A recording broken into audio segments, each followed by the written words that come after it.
आज मौसम।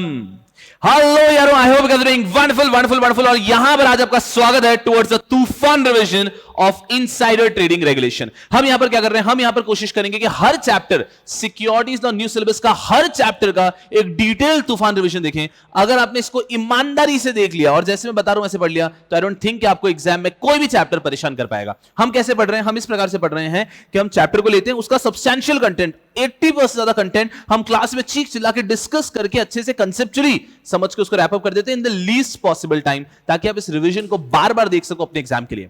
What I recommend is कि आप पहले रिवीजन को बहुत अच्छे से देखो, पूरा चैप्टर अच्छे से समझ लो, फिर आप सेल्फ स्टडी में चैप्टर लेकर बैठो, खुद अच्छे से पढ़ लो, फिर वापस एक बार रिवीजन देख लो, फिर चाहो तो आप 1.5x पे देख लो। I think then there is nothing in this chapter जो आपको एग्जाम में परेशान कर पाएगा। चलिए, अगर हम बात करते हैं आज के चैप्टर का, आज का चैप्टर है इनसाइडर ट्रेडिंग और उसके रेगुलेशन का नाम है SEBI prohibition of insider trading regulation 2015। Regulation का नाम याद रखना है ईयर के साथ हर चैप्टर के अंदर। तो यहां पर हम पढ़ेंगे SEBI prohibition of insider trading regulation 2015। क्या क्या पढ़ने वाले हैं पूरे चैप्टर में, यहां पे मैंने लिख लिया है। रेगुलेशन नंबर 1 और रेगुलेशन नंबर 6 पे ध्यान नहीं देना है, बाकी सारे रेगुलेशन पढ़ने हैं। Regulation number 1 is short title extend and commencement. उसके बाद में आता है आपका regulation number 2 definition. Regulation number 3 और 4 सबसे इंपॉर्टेंट है। रेगुलेशन नंबर 3 बात करता है communication and procurement of unpublished price sensitive information, and regulation number 4 बात करता है trading when in position of unpublished price sensitive information. ये क्या कहते हैं, what is insider trading? Insider trading का मतलब होता है कि मैं एक ऐसा व्यक्ति हूं जिसके पास कंपनी की कुछ इनसाइडर इंफॉर्मेशन है, कंपनी की कुछ अंदर की इंफॉर्मेशन मेरे पास है और वो इंफॉर्मेशन अभी तक पब्लिक के पास नहीं है, और इस बेस पे मैं कुछ ट्रेडिंग कर लेता हूं। इसे कहते हैं हम इनसाइडर ट्रेडिंग, कि एक व्यक्ति के पास कंपनी की कुछ इनसाइडर इंफॉर्मेशन है जो पब्लिक के पास नहीं है, उसके बेस पे वो ट्रेडिंग कर लेता है। ये है इनसाइडर ट्रेडिंग। उसी इंफॉर्मेशन को टेक्निकली और लीगली कहा जाता है अनपब्लिश्ड प्राइस सेंसिटिव इंफॉर्मेशन। तो रेगुलेशन नंबर 3 कहता है अगर किसी के पास कंपनी के अंदर की इंफॉर्मेशन है, अनपब्लिश्ड प्राइस सेंसिटिव इंफॉर्मेशन है, तो वो इंफॉर्मेशन किसी को कम्युनिकेट नहीं करना है। और रेगुलेशन नंबर 4 कहता है कि अगर किसी के पास अनपब्लिश्ड प्राइस सेंसिटिव इंफॉर्मेशन है तो उसके बेस पे ट्रेड भी नहीं करना है। तो याद रखना रेगुलेशन नंबर 3 और 4। 3 कहता है कि अगर आपके पास यूपीएसआई है तो उसके बेस पे उसको किसी को कम्युनिकेट नहीं करना है। रेगुलेशन नंबर 4 कहता है अगर आपके पास यूपीएसआई है तो उसके बेस पे ट्रेडिंग भी नहीं करना है। फिर आता है रेगुलेशन नंबर 5 ट्रेडिंग प्लान। आसान सा रेगुलेशन, कोई परेशान नहीं करेगा, इंप्लॉइज के लिए एक प्लान होता है। फिर रेगुलेशन नंबर 6 को स्किप करके 7 पे आते हैं। Another important thing, despite of very important concepts in regulation number 3 and 4, examiner बहुत फ्रीक्वेंटली रेगुलेशन नंबर 7 पे क्वेश्चन पूछ लेता है, दैट इज डिस्क्लोजर। इसमें हम पढ़ेंगे 7 sub regulation number 1, 7 sub regulation number 2 and 7 sub regulation number 3 के कैसे कैसे डिस्क्लोजर करने होते हैं। फिर आता है हमारा regulation number 8 code of fair disclosure, easy. Regulation number 9 code of conduct, easy. 9A क्या क्या चीजें हैं जो इंस्टीट्यूशंस कर सकते हैं टू प्रिवेंट इनसाइडर ट्रेडिंग। तो अगर आज रिलायंस है, रिलायंस क्या क्या मेजर्स ले सकता है ताकि रिलायंस में इनसाइडर ट्रेडिंग ना हो, institutional mechanism for prevention of insider trading. फिर इजी से 2 सेक्शन आ जाते हैं सेबी एक्ट के, 15J and section 24 of SEBI act, जो बताते हैं इनसाइडर ट्रेडिंग की पेनल्टी, अगर इनसाइडर ट्रेडिंग किया तो कितना पीटा जाएगा। आई थिंक आपको एक चीज तो याद ही है, मिनिमम पेनल्टी तो ठीक है, मैक्सिमम पेनल्टी इज 25 CR और 3 times of profit made whichever is higher. और लास्ट में आ जाते हैं रोल ऑफ CS, कि आखिर इनसाइडर ट्रेडिंग कंपनी में ना हो उसके लिए CS क्या क्या कर सकता है, what is the role of CS in a company for insider trading. बहुत मजेदार तरीके से चैप्टर पढ़ेंगे। अगर आप रेगुलेशन नंबर 1 to 9A अच्छे से पढ़ लिए तो रोल ऑफ CS आपको अलग से पढ़ना ही नहीं पड़ता है, वो 1 to 9A में ऑलरेडी है। जब 1 to 9A पढ़ेंगे उसके अंदर ऑटोमेटिकली रोल ऑफ CS पूरा का पूरा कवर्ड है। तो without wasting any time let's start with a few definitions. ठीक है, डेफिनेशन में कुछ डेफिनेशन काफी अहम है जो आपको पता होनी चाहिए। सबसे पहले डेफिनेशन आती है इनसाइडर की। इनसाइडर ट्रेडिंग में आपको इनसाइडर क्या होता है तो पता होना चाहिए। इनसाइडर की डेफिनेशन में 2 क्लॉज लगा दिए। Insider means any person who is a connected person और any person who has thank you. ये ऐसा क्यों हो जाता है यार?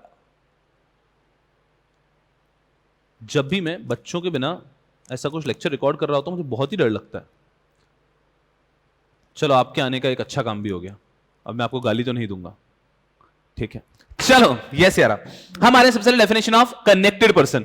Connect insider, insider refers to any, insider कौन होगा इनसाइडर ट्रेडिंग में? Any person is a connected person. अरे कनेक्टेड पर्सन भी ऊपर डिफाइंड है, any person is a connected person और any person who is in position of और having access to UPSI. बहुत सिंपल। इनसाइडर ट्रेडिंग में insider किसको बोलेंगे? एक ऐसे व्यक्ति जो कनेक्टेड पर्सन है या फिर हु हैज एक्सेस टू और in possession of unpublished price sensitive information. Simple, पहले पढ़ा देता हूं what is unpublished price sensitive information. बहुत ज्यादा आसान, पूरा फोकस यहां पे। Yes, unpublished price sensitive information, सबसे पहले वर्ड पे आता है, ये इंफॉर्मेशन होती है, सही बात है। अनपब्लिश्ड प्राइस सेंसिटिव इंफॉर्मेशन मतलब एक information which is an information relating to company or security directly or indirectly. Any information relating to company or security directly or indirectly is an information. तो unpublished price sensitive information में information में हम बात कर रहे हैं company या company के सिक्योरिटी से रिलेटेड इंफॉर्मेशन होनी चाहिए डायरेक्टली इनडायरेक्टली। ओके, ये इंफॉर्मेशन होनी चाहिए अनपब्लिश्ड। अनपब्लिश्ड का मतलब होता है नॉट पब्लिकली अवेलेबल। अभी तक ये इंफॉर्मेशन पब्लिक के पास नहीं है, ठीक है सर, लेकिन एक और फीचर चाहिए, अनपब्लिश्ड इंफॉर्मेशन नहीं, अनपब्लिश्ड प्राइस सेंसिटिव इंफॉर्मेशन, तभी तो उसको यूपीएसआई बोलेंगे, अनपब्लिश्ड प्राइस सेंसिटिव इंफॉर्मेशन। तो इंफॉर्मेशन होनी चाहिए कंपनी से रिलेटेड, अनपब्लिश्ड होनी चाहिए, वो पब्लिक के पास अवेलेबल नहीं होनी चाहिए, और होनी चाहिए प्राइस सेंसिटिव। इसका मतलब है जब वो इंफॉर्मेशन पब्लिक के पास अवेलेबल की जाएगी, upon becoming publicly available is likely to cause change in price, उससे प्राइस चेंज होगा। आप शांत मन से सोचो, unpublished price sensitive information and information with respect to company or security directly or indirectly which is not generally available, which upon becoming generally available is likely to cause a change in price. Unpublished price sensitive information, जैसे कि मेरे पास रिलायंस से related कुछ ऐसी information है कि रिलायंस के अंदर they are going to launch a product, they are going to go in for any merger और अमालगमेशन, उनके केएमपी चेंज होने वाले हैं, लेकिन ये अभी तक पब्लिक को पता नहीं है। कोई ऐसा इंफॉर्मेशन है जो मेरे पास है, पब्लिक के पास नहीं है, क्या ये information with respect to company है? हाँ ये। क्या ये अनपब्लिश्ड है? हाँ मेरे पास है, पब्लिक के पास नहीं है। क्या ये प्राइस सेंसिटिव है? जब ये पब्लिक को पता चलेगा क्या इससे प्राइस चेंज होगी? हाँ होगी, तो इस इंफॉर्मेशन को बोलेंगे unpublished price sensitive information, UPSI. तो हम पढ़ रहे थे डेफिनेशन ऑफ इनसाइडर। इनसाइडर की डेफिनेशन का मतलब है, insider means any person who is a connected person, company में कनेक्टेड है, या फिर any person who has access to और in his position unpublished price sensitive information. अब अनपब्लिश्ड प्राइस सेंसिटिव इंफॉर्मेशन की डेफिनेशन यहां पे हुई, उसी के साथ में ये कहता है हमेशा unpublished price sensitive information ordinarily includes but not restricted to. ये 5 चीजें हमेशा अनपब्लिश्ड प्राइस सेंसिटिव इंफॉर्मेशन मानी जाती है। इनके अलावा बहुत सारी और इंफॉर्मेशन भी यूपीएसआई हो सकती है।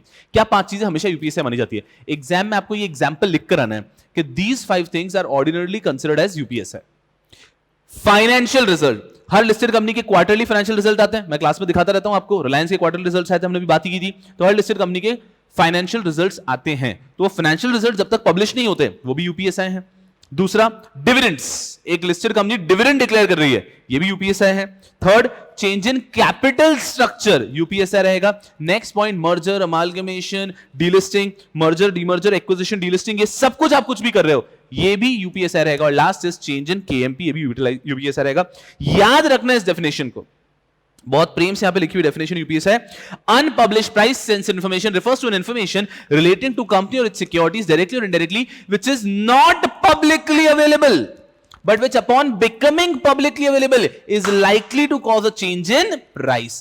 Unpublished price sensitive information, information बोले तो information relating to company or its securities, unpublished बोले तो which is not publicly available, price sensitive बोले तो which upon becoming publicly available is likely to cause a change in price, which ordinarily includes but is not restricted to what all things? सबसे पहले आ जाते हैं हम लोग financial results, dividend, change in capital structure, change in KMP and acquisition, demerger, merger, आपका delisting, ये सब चीजें जबरदस्त यूपीएस है। हम पढ़ रहे थे इनसाइडर की definition.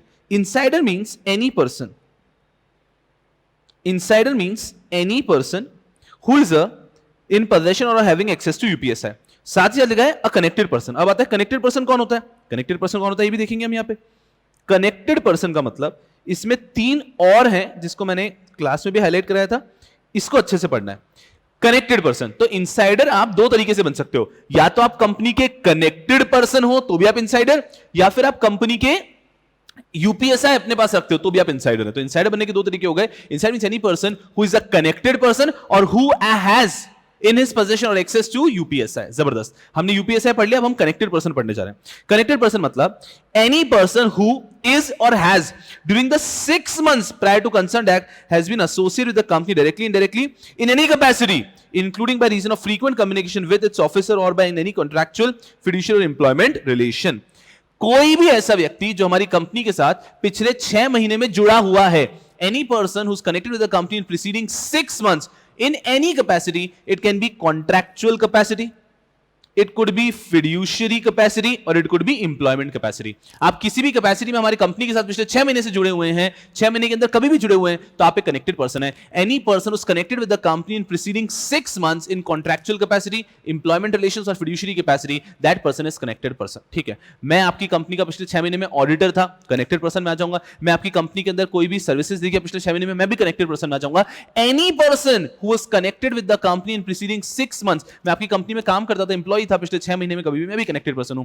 Any person who is connected with the company in preceding 6 months in contractual relationship, employment relationship और fiduciary relationship. ठीक है, पहला केस कैसे आप कनेक्टेड पर्सन बन सकते हैं. दूसरा, और के बाद कंपनी के डायरेक्टर, ऑफिसर और employee of the company, company के डायरेक्टर्स, कंपनी के ऑफिसर्स, कंपनी के employees, or any person who hold any position including professional business relationship between himself and the company whether temporary or permanent. Company के employ, company के director, company के officers या कोई भी व्यक्ति जो कंपनी के साथ कोई भी पोजीशन होल्ड करता है, भले ही टेम्पररी भी होल्ड करता हो, वो व्यक्ति भी है हमारा कनेक्टेड पर्सन.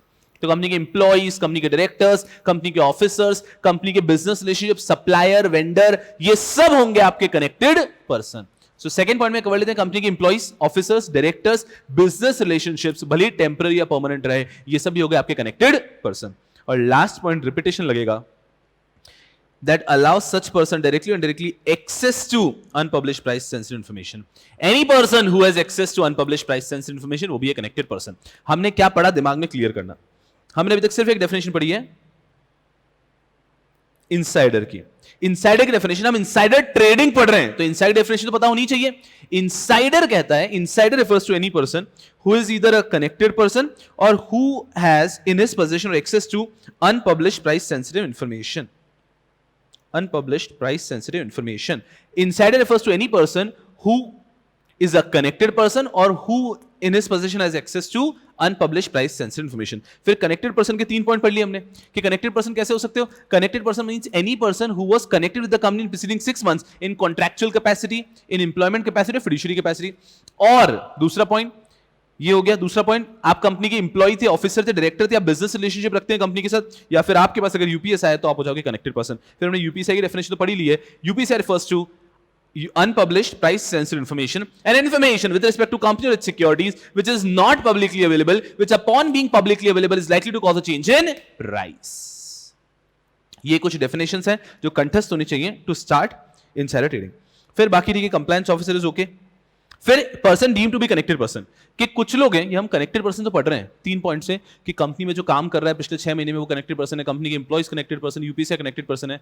कुछ लोगों को deem to be connected person की तरह पढ़ लिया है. जैसे कि जो भी लोग कनेक्टेड पर्सन है उनके सारे इमीडिएट रिलेटिव भी कनेक्टेड पर्सन माने जाएंगे. आपके holding company, associate company, subsidiary company भी कनेक्टेड पर्सन मानी जाएगी. कोई भी इंटरमीडिएरीज हैं सेबी रजिस्टर्ड, वो भी आपके कनेक्टेड पर्सन माने जाएंगे. आपकी investment company, trustee company, AMC या उनके एम्प्लॉइज, ये भी कनेक्टेड पर्सन माने जाएंगे. ये 4 पॉइंट को स्किप करता हूं. आपकी कंपनी के जो बैंकर हैं वो भी आपके कनेक्टेड पर्सन माने जाएंगे. कोई भी concern firm, trust, HUF, associated person जहां पे कंपनी का डायरेक्टर या उसका रिलेटिव हैज मोर देन 10%, वो भी आपके कनेक्टेड पर्सन माने जाएंगे. तो पहले ये पॉइंट समझते हैं. Connected person, deem to be connected person. Deem का मतलब तो आपको पता ही है, हो या ना हो मान लिया जाएगा. Deem to be connected person का मतलब हो गया कि ये आपके कनेक्टेड पर्सन हो या ना हो, ये कनेक्टेड पर्सन मान लिए जाएंगे. आपकी कंपनी के जो भी कनेक्टेड पर्सन ऊपर डेफिनेशन में कवर हुए, उनके सारे इमीडिएट रिलेटिव, आपकी कंपनी के होल्डिंग सब्सिडरी, एसोसिएट कंपनी, आपकी कंपनी के अंदर जो भी सेबी रजिस्टर्ड इंटरमीडिएरीज से आप काम करते हो वो सब लोग, आपकी कंपनी की investment company, trustee company, AMC और उसके एम्प्लॉइज, आपकी कंपनी के जो बैंकर हैं वो, या फिर कोई भी कंसर्न फर्म, एचयूएफ, एओपी जहां पे आपकी कंपनी के डायरेक्टर या उनके रिलेटिव 10% से ज्यादा होल्डिंग रखते हैं. तो कोई भी ऐसी फर्म है जहां पे हमारे डायरेक्टर का ही 20%, 25% होल्डिंग है, तो वो फर्म भी हमारी कनेक्टेड पर्सन हो जाती है, डीम्ड कनेक्टेड पर्सन. इसके बाद में 4 पॉइंट सरप्राइजिंग आते हैं, बच्चे समझो. आपकी कंपनी जब किसी स्टॉक एक्सचेंज पे लिस्टेड है, क्लियरिंग कॉर्पोरेशन से काम कराती है, तो उसके ऑफिसर्स भी आपके कनेक्टेड पर्सन है. किसी भी म्यूचुअल फंड हाउस आपके अंदर इन्वेस्टमेंट करता है, तो उस म्यूचुअल फंड हाउस, उसके एएमसी के जो बोर्ड ऑफ ट्रस्टीज वगैरह हैं, वो भी आपके कनेक्टेड पर्सन है. कोई भी पब्लिक फाइनेंशियल इंस्टीट्यूशन है जो आपको लोन वगैरह दे रहा है, तो उसके जो बोर्ड ऑफ डायरेक्टर्स, एम्प्लॉइज हैं, वो भी आपके डीम्ड कनेक्टेड पर्सन है. एंड जो एसआरओज हैं, सेल्फ रेगुलेटरी ऑर्गेनाइजेशंस की, association of mutual fund of India, ऐसे कोई भी एसआरओज आते हैं तो उनके जो भी ऑफिशियल एम्प्लॉइज हैं वो भी आपके डीम्ड कनेक्टेड पर्सन हैं। डीम्ड कनेक्टेड पर्सन की जो डेफिनेशन है वो कैसे बनाई गई है, पहले तो उन्होंने सिंपली बनाई कनेक्टेड पर्सन कि जो भी आपकी कंपनी में 6 महीने से कनेक्टेड है, आपकी कंपनी के ऑफिसर एम्प्लॉय वगैरह हैं जिनके यूपीएसआई होता है, ये हो गए कनेक्टेड पर्सन। फिर उन्होंने ये कुछ 7-8-10 पॉइंट बना दिए कि ये लोग तो हमेशा ही आपके कनेक्टेड पर्सन माने जाएंगे, डीम्ड कनेक्टेड पर्सन है। तो आपकी कंपनी के अंदर जितने भी कनेक्टेड पर्सन उनके रिलेटिव हो गए, होल्डिंग सब्सिडी एसोसिएट कंपनी हो गई आपकी कंपनी की, फिर 4 पॉइंट आ गए stock exchange, mutual fund, public financial institution या सेल्फ रेगुलेटरी ऑर्गेनाइजेशंस, ये जो आपके साथ काम कर रहे हैं उनके एम्प्लॉय, बोर्ड ऑफ डायरेक्टर्स वगैरह, ये भी आपके कनेक्टेड पर्सन होंगे। आपकी कंपनी में कोई डायरेक्टर है, उसका किसी और फर्म में इंटरेस्ट है 10% ज्यादा, वो भी आपके कनेक्टेड पर्सन है। तो ये डेफिनेशन बनाई गई डीम्ड कनेक्टेड पर्सन की। बहुत ही भारी यार। चलो अब without wasting any time I want to take you to regulation number 3। पूरी क्लास का फोकस यहां पे अच्छे से देखो। अभी तक जो हमने पढ़ा ना वो तो एक्स्ट्रा चीज पढ़ ली। हम लोगों ने इनसाइडर ट्रेडिंग शुरू किया, इनसाइडर ट्रेडिंग की कुछ अहम डेफिनेशंस हमने भी यहां पे पढ़ी है। अब हम जा रहे हैं without wasting any time on regulation number 3। सबसे अहम पार्ट इस रेगुलेशन का है regulation number 3 and 4। Regulation number 3 and 4 पे अगर आपका होल्ड आ गया, there is nothing that can stop you then. Regulation number 3, regulation number 4। Regulation number 3 जैसे कि मैंने शुरू में बताया, रेगुलेशन नंबर 3 कहता है अगर आपके पास यूपीएसआई है तो आप यूपीएसआई किसी को कम्युनिकेट नहीं कर सकते। तो हेडिंग इज कम्युनिकेशन और प्रोक्योरमेंट ऑफ यूपीएसआई। मतलब अगर मेरे पास यूपीएसआई है तो मैं किसी को कम्युनिकेट नहीं कर सकता। अगर मुझे दिख रहा है आपके पास यूपीएसआई है तो मैं आपसे यूपीएसआई प्रोक्योर भी नहीं कर सकता। सो कम्युनिकेशन और procurement of UPSI is not allowed. एकदम आराम से सिंपल तरीके से रेगुलेशन में 3 शुरू होता है। रेस्ट्रिक्शन ऑन कम्युनिकेशन और procurement of UPSI. Restriction on communication और प्रोक्योरमेंट ऑफ यूपीएसआई। पहला point, any insider can not communicate UPSI. किसी भी व्यक्ति के पास यूपीएसआई है तो वो उसको कम्युनिकेट नहीं कर सकता है। Any insider can not communicate UPSI. मेरे पास यूपीएसआई मैं किसी को बता नहीं सकता, बताया तो रेगुलेशन में 3 वायलेट हो जाएगा। तो मैं कंपनी का डायरेक्टर हूं, मेरे पास यूपीएसआई है पर मैं किसी को बता नहीं सकता। मैं कंपनी का ऑडिटर हूं, मेरे पास यूपीएसआई है बट मैं किसी को बता नहीं सकता, और वो ट्रेड करके फायदा ले लेगा ना। So if I have UPSI I can not communicate. Second इसी में कहते हैं any person can not even procure UPSI. मेरे पास यूपीएसआई है नहीं पर मुझे पता है कि इनके पास यूपीएसआई है, तो मैं उनकी फाइल ओपन करके उनके केबिन में एंटर होकर मैं उनका यूपीएसआई प्रोक्योर करना चाह रहा हूं, ये भी अलाउड नहीं है। अगर आप ये कर लेते हैं तो भी आप पे पनिशमेंट लगेगा। तो रेगुलेशन में 3 कहता है you can not communicate UPSI to anyone and nobody can procure UPSI from you. So any insider क्योंकि आपके पास यूपीएसआई होगा, so any insider can not communicate UPSI और any person can not even procure UPSI. ये basic चीज है। अब इसमें आते हैं एक्सेप्शन। सबसे पहले 3 एक्सेप्शन। इन 3 केसेस में आप यूपीएसआई कम्युनिकेट कर सकते हो। पहले रीड करेंगे। फॉर लेजिटिमेट पर्पस, आप लेजिटिमेट पर्पस के लिए यूपीएसआई कम्युनिकेट कर सकते हो। फॉर परफॉर्मेंस ऑफ ड्यूटीज आप यूपीएसआई कम्युनिकेट कर सकते हो। For discharge of responsibility, discharge of obligation of UPSI communicate कर सकते हो। ठीक है, 3 चीजें हैं। For legitimate purpose, for performance of duties and for discharge of legal obligation, discharge of obligation of UPSI communicate कर सकते हो। पहले एज ए टीचर ही मुझे 3 पॉइंट याद ही नहीं होते थे क्योंकि सब एक जैसे दिखते थे। फिर मैंने एक चीट कोड बनाया मेरे लिए, मैं वो चीट कोड आपको बताता हूं, आप भी याद करने की कोशिश करना। लेजिटिमेट पर्पस, वर्ड किससे एंड हो रहा है? पी से। पी से ही दूसरा शुरू हो जाएगा। परफॉर्मेंस ऑफ ड्यूटीज एंड किससे हो रहा है? डी से। ड्यूटीज, डी से ही लास्ट पॉइंट शुरू हो जाएगा। Discharge of legal obligation, discharge of obligation. ऐसे याद रखो, थोड़ा इजी हो जाएगा। तो इनसाइडर ट्रेडिंग का रेगुलेशन नंबर 3 कहता है any insider can not communicate UPSI, any person can not procure UPSI, but उसके 3 एक्सेप्शन आते हैं। You can communicate UPSI for legitimate purpose, for performance of duties, for discharge of obligation. इसके लिए आप communicate कर सकते हो। वंडरफुल वंडरफुल वंडरफुल, बहुत अच्छी, बहुत इजी। फिर इसके बाद में दूसरे एक्सेप्शन छोड़ते हुए नीचे जाता हूं। वेयर यूपीएसआई इज कम्युनिकेटेड, आपने कभी भी अगर किसी को यूपीएसआई कम्युनिकेट किया है तो यू हैव टू एंश्योर कि उसके साथ आप एंटर कर लें confidentially agreements to be entered.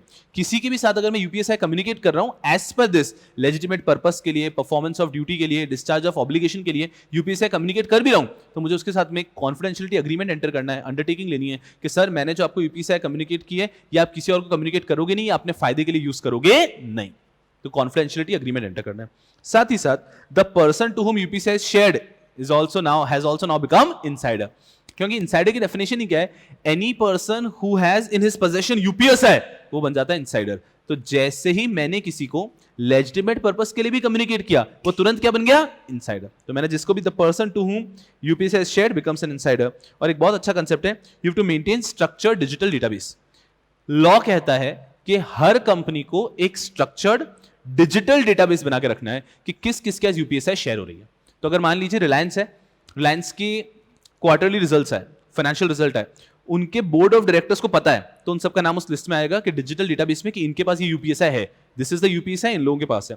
उन्होंने ऑडिटर को बताया है, उन्होंने 4 और प्रोफेशनल्स को बताया तो उनका नाम भी लिखा जाएगा कि इन्होंने 4 प्रोफेशनल्स को बताया। तो एक डिजिटल डेटाबेस बनेगा जिसमें जिसके भी पास वो यूपीएसआई फ्लो रहा है, तो कौन यूपीएसआई शेयर कर रहा है, यूपीएसआई क्या है और किसको मिल रहा है, ये तीनों चीजें लिखी जाएगी।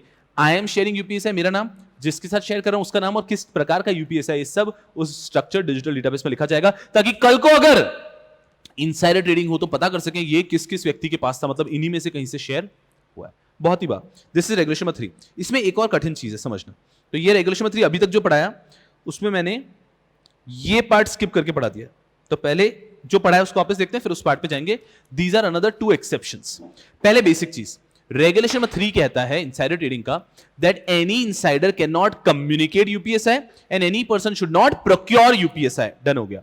फिर हम उसके अंदर गए, लेकिन 3 एक्सेप्शन है। For legitimate purpose, for performance of duties and for discharge of obligation you can communicate UPSI. Wonderful. But whenever you are communicating UPSI, फिर कहा कि आप उनके साथ में एंटर करोगे क्या, confidentiality agreements। ठीक है सर। और किसी के साथ भी UPSI शेयर किया वो भी तुरंत बन जाता है इनसाइडर। और फिर हमने पढ़ा कि you have to maintain a structured digital database। अच्छा, अब यहां पे 2 और एक्सेप्शन है, अच्छे से पढ़ेंगे। ये भी कहते हैं कि इन 2 केसेस में भी आप UPSI शेयर कर सकते हो। ठीक है, ये एक्सेप्शन दे रखे हैं रेगुलेशन 3 सब रेगुलेशन 3 के अंदर। ठीक है, ये कहता है if there is any transaction, कोई भी ऐसा ट्रांजैक्शन हो रहा है where open offer has to be made, take over code का open offer, if there is any transaction where an open offer has to be made, जहां पे open offer करना पड़ रहा है, BOD is of informed opinion that in the interest of company, हमें share करना है तो वो शेयर कर सकते हैं। पहला एक्सेप्शन हो गया, कोई भी ऐसा ट्रांजैक्शन हो रहा है जहां पे ओपन ऑफर देना पड़ रहा है and BOD is of the opinion कि हमें UPSI शेयर करना चाहिए तो UPSI शेयर किया जाएगा। If there is any transaction where an open offer is being triggered and BOD is of the opinion कि हमें ये शेयर करना चाहिए information, वो शेयर कर सकते हैं। दूसरा पॉइंट इसमें आता है, if there is any transaction where open offer is not being triggered, still BOD is of the opinion कि हमें ये शेयर करना चाहिए, still BOD is of the opinion transaction where open offer is not applicable, not triggered, still BOD of the informed opinion कि हमें इन the interest of company share करना चाहिए, share कर सकते हैं। बस यहाँ पे एक एडिशनल चीज आ जाती है, public disclosure of UPSI 2 days prior to such transaction, कि जब भी वो ट्रांजैक्शन होने वाला है उसके 2 दिन पहले पब्लिक डिस्क्लोजर देना होगा। ये एक्सेप्शन की पहले बात कर लेते हैं, फिर रेगुलेशन नंबर 3 को कंप्लीट मानेंगे। ये क्या कहता है, सबसे पहली चीज 2 केसेस के अंदर एग्जम्प्ट है एज पर रेगुलेशन 3 2 केसेस में आपको ओपन ऑफर आप इंफॉर्मेशन कम्युनिकेट कर सकते हो, यूपीएसआई दे सकते हो, क्योंकि रेगुलेशन नंबर 3 कहता है कि आप यूपीएसआई दे नहीं सकते, तो उसके 2 एक्सेप्शन, इन 2 केस में यूपीएसआई दे सकते हो। पहला, if there is any transaction which is triggering the open offer is applicable, BOD is of the informed opinion that we have to communicate this in the interest of company, BOD can communicate। वापस एक बार, पहला case, a transaction where open offer is being triggered and BOD is of the informed opinion that we have to share this in the interest of the company, then they can share this। open offer is being triggered, BOD is of the informed opinion के share करना in the interest of company, share कर सकते हैं। दूसरा exception, there is a transaction where open offer is not being triggered, open offer is not applicable, still BOD is of the opinion that we need to share it for the interest of the company, they can still share it। but यहाँ पे एक additional point आ जाता है कि आपको उस transaction के 2 दिन पहले UPSI को publicly disclose करना पड़ेगा। और यहां पे रेगुलेशन नंबर 3 होता है पूरा का पूरा कंप्लीट। अब अच्छे से पढ़ते हैं एक बार वापस रेगुलेशन नंबर 3। रेगुलेशन नंबर 3 कहता है इनसाइडर ट्रेडिंग का, SEBI insider trading, prohibition of insider trading regulation 2015 का रेगुलेशन नंबर 3 कहता है that any insider can not communicate UPSI और any person can not procure UPSI, but there are exceptions. Regulation 3(1) में भी exception है, रेगुलेशन 3(3) में भी एक्सेप्शन है। 3(1) में 3 एक्सेप्शन आते हैं, you can communicate it for legitimate purpose, for performance of duties, for discharge of obligation. और रेगुलेशन नंबर 3(3) कहता है if there is any transaction wherein open offer is being triggered and BOD is of the informed opinion के company के interest में share करना है तो वो कर सकते हैं। Second, if there is any transaction where open offer is not being triggered but BOD is of the informed opinion कि हमें शेयर करना है for the interest of the company वो शेयर कर सकते हैं, बस यहां पे ट्रांजैक्शन के 2 दिन पहले आपको यूपीएसआई पब्लिकली डिस्क्लोज करना पड़ेगा। खत्म। उसके बाद में आता है आप कभी भी अगर यूपीएसआई किसी के साथ भी शेयर करेंगे तो आपको उनके साथ में कॉन्फिडेंशियलिटी एग्रीमेंट एंटर करने हैं, जिसको भी यूपीएसआई शेयर करते हो बन जाता है तुरंत इनसाइडर, और आपको उनके साथ में मेंटेन करना है एक structured digital database. This is regulation number 3, done and done. Structured digital database के बारे में थोड़ा सा और कुछ पढ़ लेते हैं, अच्छे से आना। Maintenance of structured database with name of person with whom UPSI share and name of person who shared the same. जब भी आप स्ट्रक्चर्ड डिजिटल डेटाबेस मेंटेन कर रहे हैं, ये 3 चीजें आपको मेंटेन करनी है। नेचर ऑफ यूपीएसआई, यूपीएसआई का नेचर क्या है, जैसे कि मैंने कहा फाइनेंशियल रिजल्ट, तो ये लिखेंगे। दूसरा, name of such person who have shared the information, UPSI flow किसके द्वारा हो रही है। And third, name of such person with whom information is being shared, और किसको यूपीएसआई दी जा रही है। तो यूपीएसआई का नेचर, कौन शेयर कर रहा है, किसको शेयर कर रहा है, और जिसको भी शेयर कर रहे हैं उनका पैन भी लेंगे, और किसी व्यक्ति का पैन नहीं तो और आधार कार्ड कुछ और आपको लेना है ले लो, ठीक है। उसके बाद में ये जो काम है स्ट्रक्चर्ड डिजिटल डेटाबेस मेंटेन करने का, कोई भी कंपनी इस काम को आउटसोर्स नहीं कर सकती। This work shall not be outsourced, okay. उसके बाद में you to preserve this for a period not less than 8 years, आपको कम से कम 8 सालों तक ये पूरा प्रिजर्व करके रखना है। बहुत जबरदस्त।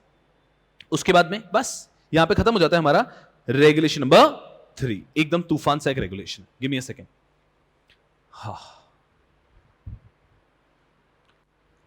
हेलो हाँ परफेक्ट है, कोई लोड नहीं है, डर गया मैं। This is regulation number 3 for you. कोशिश ये करनी है कि हमें पूरा रेगुलेशन याद ही कर लेना है। पे रेगुलेशन नंबर 1 2 3 तक पहुंच चुके हैं, और अब आता है हमारा धुआंधार रेगुलेशन नंबर 4। रेगुलेशन नंबर 4, हा मजा ही आ जाएगा।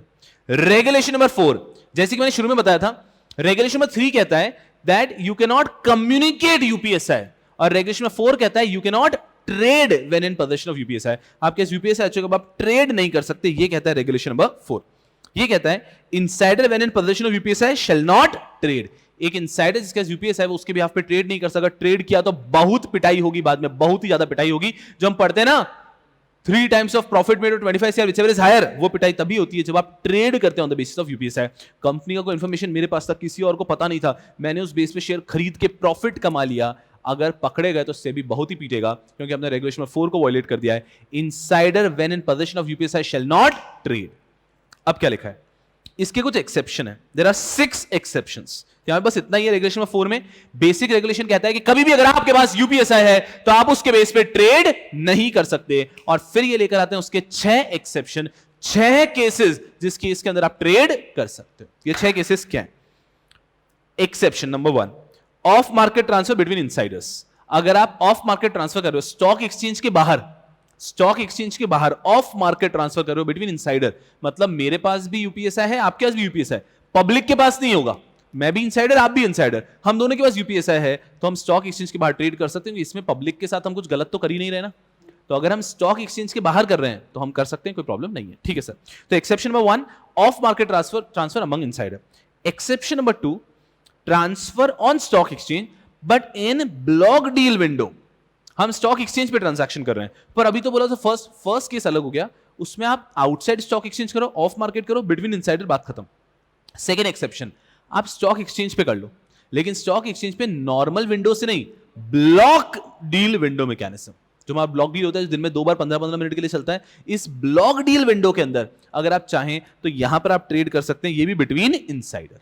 तो पहला हो गया outside stock exchange, of market transfer between insider करोगे चलेगा, क्योंकि आप दोनों इनसाइडर हो ना, तो आप किसी थर्ड पर्सन के साथ गलत तो कर ही नहीं रहे हो। दूसरा, आप स्टॉक एक्सचेंज पे कर रहे हो लेकिन ब्लॉक डील विंडो में कर रहे हो, you are doing a transaction on stock exchange during the block deal window mechanism, तो भी हमें कोई प्रॉब्लम नहीं है, बिटवीन द इनसाइडर्स, तो यहां पे भी अलाउड है। तो पहले 2 सिमिलर हो गए, क्योंकि दोनों केस में ट्रांजैक्शन हुआ बिटवीन इनसाइडर, ठीक है। अब जब भी आप ये करोगे तो आपको इन चीजों का ध्यान रखना है। There should be no breach of regulation number 3। आपने किसी भी व्यक्ति को रेगुलेशन नंबर 3 वायलेट नहीं किया, फर्स्ट सेकंड पॉइंट सिमिलर है। थर्ड, इन्फॉर्म्ड एंड, आपका एक प्रॉपर कंसेंटेड डिसीजन हो रहा है, आपका इन्फॉर्म्ड डिसीजन हो रहा है, आपको पता है आप क्या कर रहे हो, आपको पूरा उसका रिपरकशन पता है। एंड ऑफ मार्केट ट्रांसफर जो भी हो रहा है, within 2 days you have to inform stock exchange, कि जो भी इंडिविजुअल है वो 2 दिन में कंपनी को इन्फॉर्म करता है और कंपनी 2 दिन में स्टॉक एक्सचेंज को इन्फॉर्म कर देती है। ये पहले 2 एक्सेप्शन दिमाग में बैठ जाना चाहिए। Off market transfer between insider, on stock exchange we are doing a transfer in the block deal window mechanism between insider. तो ये 2 पहले एक्सेप्शन हो गए, 6 एक्सेप्शन पढ़ने। फिर आता है एक्सेप्शन नंबर 3।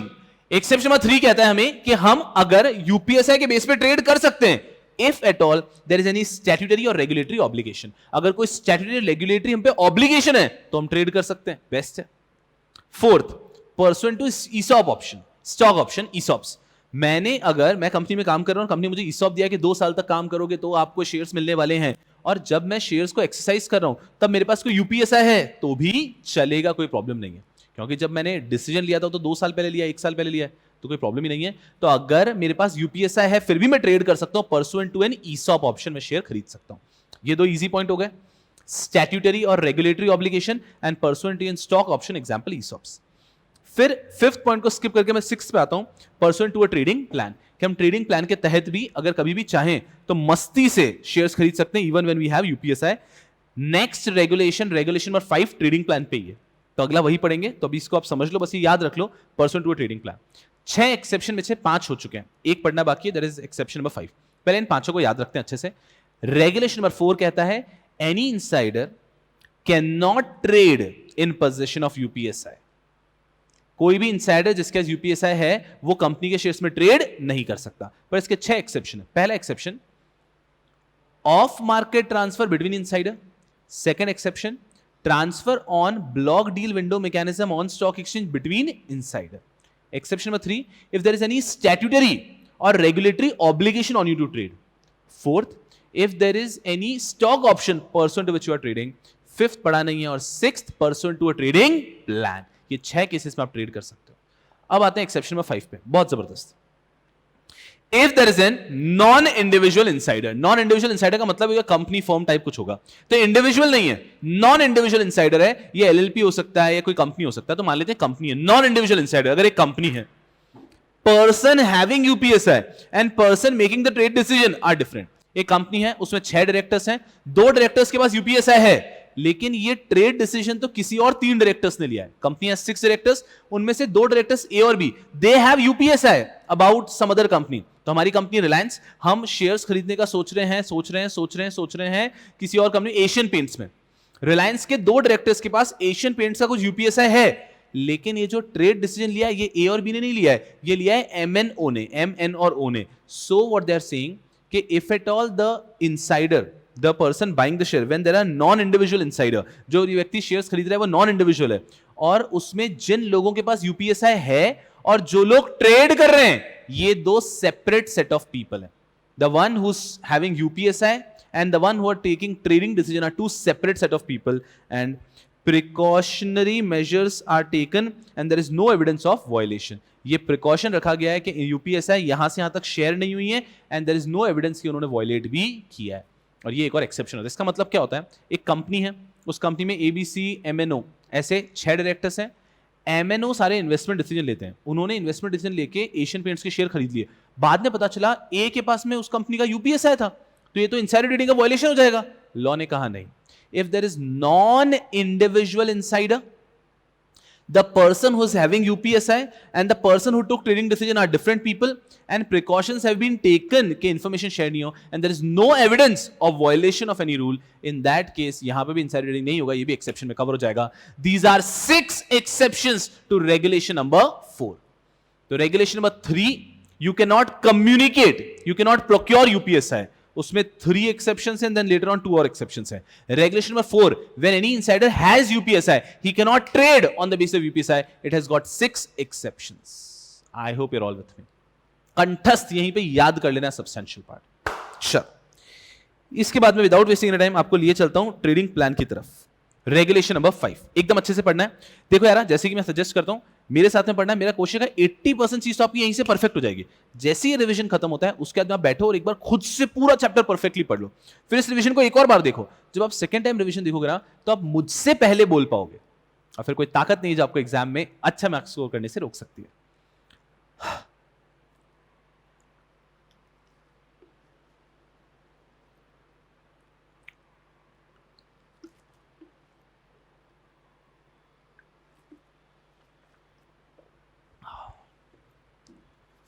चलो, कैसे हो आप?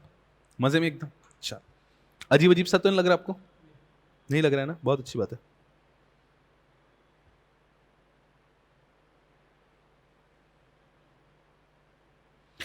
चलिए, regulation number 5, trading plan, insider trading. Name of the regulation is SEBI, Prohibition of Insider Trading Regulation 2015. Regulation number 1, short title commencement. Regulation number 2, definition. Regulation number 3, restriction on communication or procurement of UPS है. Regulation number 4, trading when in possession of UPS है. Regulation number 5, trading plan. Trading plan क्या होता है पहले मैं आपको समझाता हूं सिंपल तरीके से. एक कंपनी है, एग्जांपल एशियन पेंट्स.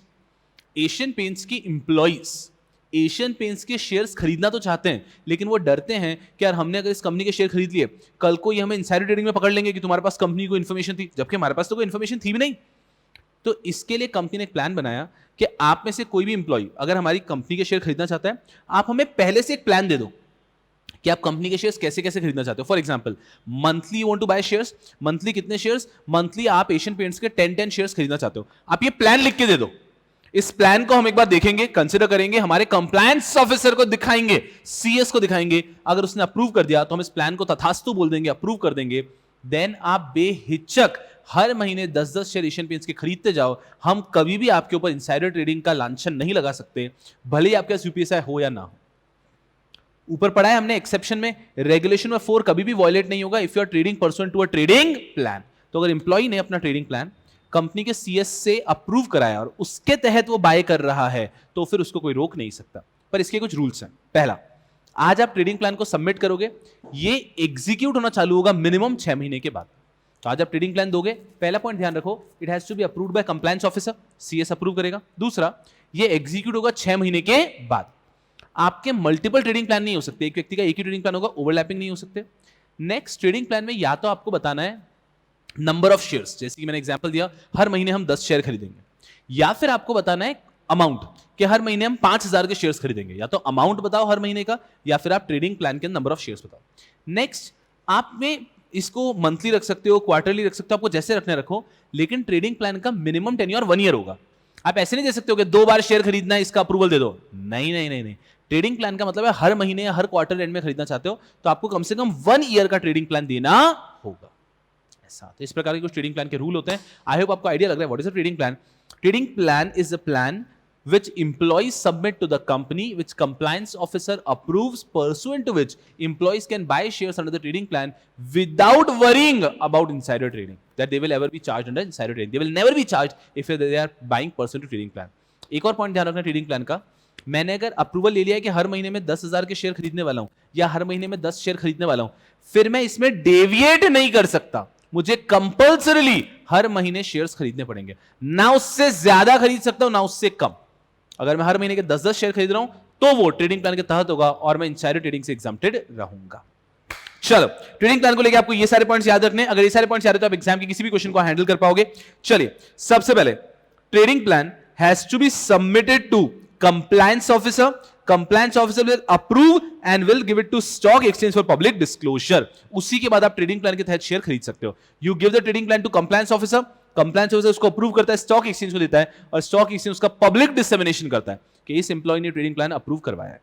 उसके बाद में trading plan once submitted is irrevocable. आप बाद में ये नहीं कह सकते अरे नहीं नहीं हर मंथ नहीं खरीदना है मुझको. हम ट्रेडिंग प्लान सबमिट किया, खरीदना पड़ेगा. ट्रेडिंग प्लान में आपका एग्जीक्यूशन शुरू होता है after 6 months from public disclosure. आपने कंप्लायंस ऑफिसर को दिया, कंप्लायंस ऑफिसर ने अप्रूव कर दिया, स्टॉक एक्सचेंज को दिया, स्टॉक एक्सचेंज पब्लिक डिस्क्लोजर कर दिया. उसके 6 महीने बाद आपका स्टार्ट होता है आपके ट्रेडिंग प्लान के तहत शेयर्स खरीदना. आपके कोई भी ट्रेडिंग प्लान्स ओवरलैपिंग नहीं हो सकते. An employee can not have multiple trading plans overlapping each other. Trading plan का मिनिमम टेन्योर होगा 12 मंथ्स. हर प्लान में या तो आपको नंबर ऑफ शेयर्स बताना है या वैल्यू बताना है. जैसे कि मैंने कहा कि हर महीने में 10 शेयर्स खरीदूंगा, तो ऐसा बताओ, या हर महीने में 15,000 के शेयर्स खरीदूंगा. या तो आपको वैल्यू बताना है या शेयर्स बताना है. यहां पे कोई मिनिमम क्राइटेरिया नहीं है. आपको एक एक शेयर बोलना तो हर महीने आप एक एक शेयर खरीदो, कोई प्रॉब्लम नहीं है. बट आपको बताना पड़ेगा या तो शेयर्स या वैल्यू. एंड अगर आपने एक बार ट्रेडिंग प्लान अप्रूव करा लिया है, तो हर बार जो हर मंथ आप ले रहे होगे, आपको बार बार प्री क्लियरेंस लेने की जरूरत नहीं है. कंपनी के कुछ एम्प्लॉइज को प्री क्लियरेंस लेना पड़ता है शेयर्स खरीदने के पहले, लेकिन अगर आपका ट्रेडिंग प्लान अप्रूव्ड है तो आपको प्री क्लियरेंस लेने की कोई जरूरत नहीं है. फॉर एवरी ट्रेड आपको वन टाइम ही ब्लैंकेट अप्रूवल मिल चुका है, ओमनिबस अप्रूवल मिल चुका है. And this is all about trading plan. चलो, ट्रेडिंग प्लान में एग्जाम में कोई भी क्वेश्चन आया, ये सारे पॉइंट्स लिखे and you get the marks wonderfully. एक पॉइंट है जो ट्रेडिंग प्लान में सेपरेटली पढ़ना होता है. पहले ये एग्जाम पॉइंट ऑफ व्यू के लिए पूरा हो गया ट्रेडिंग प्लान. अब ट्रेडिंग प्लान के अंदर एक छोटा सा पॉइंट है जो सेपरेटली पढ़ना है. मैंने आपको नोट्स में प्रॉपर्ली मार्क भी करवाया है, इसकी बात कर रहा हूं. ये, यहां से ये, पॉइंट नंबर 8 और यहां से ये क्या कहता है? नॉर्मली ट्रेडिंग प्लान के अंदर हमने पढ़ लिया कि ट्रेडिंग प्लान आप सबमिट करेंगे और 6 महीने बाद वो एग्जीक्यूट होना चालू हो जाएगा। आप सबमिट करते हो to compliance officer, compliance officer ने अपना अप्रूवल दे दिया है, फिर वो जाता है स्टॉक एक्सचेंज के पास में, स्टॉक एक्सचेंज ने उसको अच्छे से पब्लिश कर दिया है, उस पब्लिक डिस्क्लोजर के लिए कर दिया है, उसके बाद में इन्विटेशन, उसके बाद में पब्लिक डिस्क्लोजर कर दिया, उसके 6 महीने बाद आप एक्चुअली ट्रेडिंग प्लान को एग्जीक्यूट कर सकते हो। ठीक है, अब जो 3 पॉइंट है सुपर रेयर केस है, बट है देखा है हमारे मॉड्यूल में। अब ये क्या कहता है? अगर आज मैंने कोई ट्रेडिंग प्लान अप्रूव करवा लिया, मैंने ट्रेडिंग प्लान अप्रूव करा लिया, कंप्लायंस ऑफिसर ने अप्रूवल भी दे दिया, सेबी ने उसको पब्लिक डिस्क्लोजर के लिए सबमिट भी कर दिया है, पब्लिक डिस्क्लोजर हो गया 1 जनवरी 2025।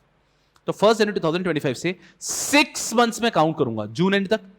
तो जून एंड के बाद में 1 जुलाई से मेरा ट्रेडिंग प्लान एग्जीक्यूट होना चालू हो जाएगा। सही बात है।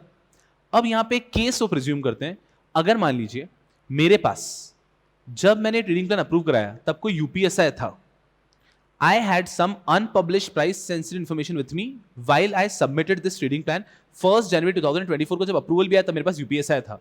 ये 6 महीने का पीरियड इसीलिए रखा हुआ है कि इन 6 महीने में ये जो अनपब्लिश्ड प्राइस सेंसिटिव इन्फॉर्मेशन है वो पब्लिक को पता चल जाएगी, उससे प्राइस एडजस्ट भी हो जाएगा। तो मुझे जब शेयर मिलेगा 1 जुलाई 2025 पे, तब तक तो ये सब एडजस्टेड होगा, कोई प्रॉब्लम नहीं है। बट एक सुपर रेयर केस कि अगर 1 जनवरी 2025 जब मेरा ट्रेडिंग प्लान अप्रूव होकर पब्लिश भी हो गया, मेरे पास कोई यूपीएसआई था और 6 महीने में वो यूपीएसआई का पब्लिक डिस्क्लोजर ही नहीं हुआ है, अभी भी वो पब्लिक के पास नहीं है, तो उस केस ये कभी हो नहीं सकता, मेरे हिसाब से कभी नहीं हो सकता। लेकिन अगर कभी ऐसा हो चुका है कि मेरे पास यूपीएसआई था और मैंने ट्रेडिंग प्लान का अप्रूवल ले लिया और ट्रेडिंग प्लान का एग्जीक्यूशन का डेट भी आ चुका है, अभी भी वो यूपीएसआई है, पब्लिक के पास इंफॉर्मेशन नहीं है, उससे मेरे पास है, तो यहां पर लॉ कहता है कि आपका ट्रेडिंग प्लान एग्जीक्यूट होना शुरू नहीं होगा। जब तक ये पब्लिक डिस्क्लोजर नहीं आता है तब तक आपके ट्रेडिंग प्लान के पब्लिक एग्जीक्यूशन को हम पोस्टपोन कर देंगे। तो मान लीजिए 1 जुलाई आ चुका है पर ये अभी तक पब्लिश हुआ ही नहीं है, तो पब्लिश कब होने वाला है? 15-20 दिन बाद, 1 महीने बाद, 2 महीने बाद, तो तब तक मेरा ट्रेडिंग प्लान एग्जीक्यूट होना शुरू नहीं होगा। ट्रेडिंग प्लान एग्जीक्यूट होना तभी शुरू होगा जब मेरा यूपीएसआई पब्लिक डिस्क्लोजर हो चुका है यूपीएसआई का। ये हमने रेगुलर बैच में बहुत डिटेल में डिस्कस किया था, उसको प्रॉपर्ली मार्क भी करवाया था। थोड़ा सा टेढ़ा पॉइंट है, रेयरली यूज होने वाला पॉइंट है, but I hope you understand. एक बार वापस रिपीट करता हूं, नॉर्मली मैं जब भी पब्लिक डिस्क्लोजर करवा देता हूं, मेरे ट्रेडिंग प्लान का अप्रूवल हो चुका है, उसके 6 महीने बाद वो एग्जीक्यूट होना शुरू हो सकता है। लेकिन if there is a scenario wherein I had a UPSI while submitting the trading plan, while getting it approved, but the UPSI has not yet been published and 6 months have expired, then I cannot start my trading plan. Trading plan will be postponed up till this UPSI gets published. चलो, this was regulation number 5, trading plan. अगर हम बात करें insider trading regulation में हम कहां तक पहुंच चुके हैं? SEBI prohibition of insider trading regulation 2015 में हमने regulation number 1 पढ़ा, 2 definition, 3 you cannot communicate, 4 you cannot trade, 5 trading plan. 6 हमारे काम का नहीं है। और फिर हम आते हैं 7 के ऊपर, disclosure and continual, initial disclosure and continual disclosure, very very very important, exam में पूछा जा सकता है, ध्यान से पढ़ना है। रेगुलेशन नंबर 7 ये क्या कहता है? बहुत ही आसान तरीके से, कोई भी व्यक्ति अगर नया नया प्रमोटर डायरेक्टर केएमपी बन रहा है तो जब भी वो अपॉइंट होगा उसके विद इन 7 डेज उसको कंपनी को अपनी सिक्योरिटीज का होल्डिंग के बारे में इंफॉर्मेशन दे देनी है। Very easy, whenever any person is becoming director, promoter और KMP in any company, जैसे वो अपॉइंट हुआ है उसके 7 दिन के अंदर उसको अपनी पूरी होल्डिंग का इंफॉर्मेशन कंपनी को देना है और कंपनी को 2 दिन के अंदर ये पूरा इंफॉर्मेशन स्टॉक एक्सचेंज को देना है। This is regulation 7(1) initial disclosure. Whenever any person is being appointed as director, KMP or a promoter, the person has to within 7 days from his appointment give all the disclosure about holding to the company. Company has to forward this holding to stock exchange. Very easy. 7(1) initial disclosure. 7(2) continual disclosure. ये क्या कहता है? Whenever any promoter group, director or designated person, whenever any promoter group, ध्यान रखना 7(1) कहता है promoter group तो ठीक है, प्रमोटर डायरेक्टर केएमपी। 7(2) कहता है प्रमोटर ग्रुप, डायरेक्टर और डेजिग्नेटेड पर्सन। तो हम केएमपी से एक्स्ट्रा भी कुछ लोगों को यहां पे ला सकते हैं, designated person. So if any such person, promoter, director और डेजिग्नेटेड पर्सन, बाय और sell in shares in excess of 10 lakh rupees in any calendar quarter, कोई भी कंपनी का प्रमोटर, कंपनी का डेजिग्नेटेड पर्सन या कंपनी का प्रमोटर या डायरेक्टर एक कैलेंडर क्वार्टर के अंदर 10 लाख से ज्यादा के शेयर्स खरीद या बेच देता है तो भी उसको डिस्क्लोजर देना है within 2 working days to the company and company को within 2 working days to stock exchange. This is disclosure under 7(2). This is termed as continual disclosure. आराम से 7(3) अलग है. 7(3) तो कुछ है ही नहीं. 7(3) इतना सा कहता है कि 7(1), 7(2) के अलावा भी एट इट्स डिस्क्रिशन अगर किसी और कनेक्टेड पर्सन से भी हमें डिस्क्लोजर लेना है तो हम ले सकते हैं एज वी वांट. ठीक है, तो 7(3) इज नॉट ऐसा दमदार. 7 और 7(2) का ध्यान देना है. रेगुलेशन में 7(1) talks about initial disclosure. Regulation में 7(2) talks about continual disclosure. Initial disclosure इतना सा कहता है कि जब भी कोई व्यक्ति प्रमोटर डायरेक्टर केएमपी बनेगा उसको 7 दिन के अंदर अपनी पूरी होल्डिंग की डिटेल्स देने कंपनी को और कंपनी 2 दिन के अंदर उसको स्टॉक एक्सचेंज को देगी. कंटिन्यूअल डिस्क्लोजर ये कहता है कि कंपनी के कोई भी promoter group director designated person ने अगर एक कैलेंडर क्वार्टर में 10 लाख से ज्यादा के शेयर्स बाय या सेल किए हैं तो उन्हें 2 दिन में इंफॉर्मेशन देना है कंपनी को और कंपनी 2 दिन में इंफॉर्म करेगी स्टॉक एक्सचेंज को. Very easy but very very important. And this is regulation number 7. ये है विपी. चलिए इसके बाद में आपको लिए चलते हैं रेगुलेशन नंबर 8 के पास और फिर रेगुलेशन नंबर 9 के पास आएंगे हम लोग.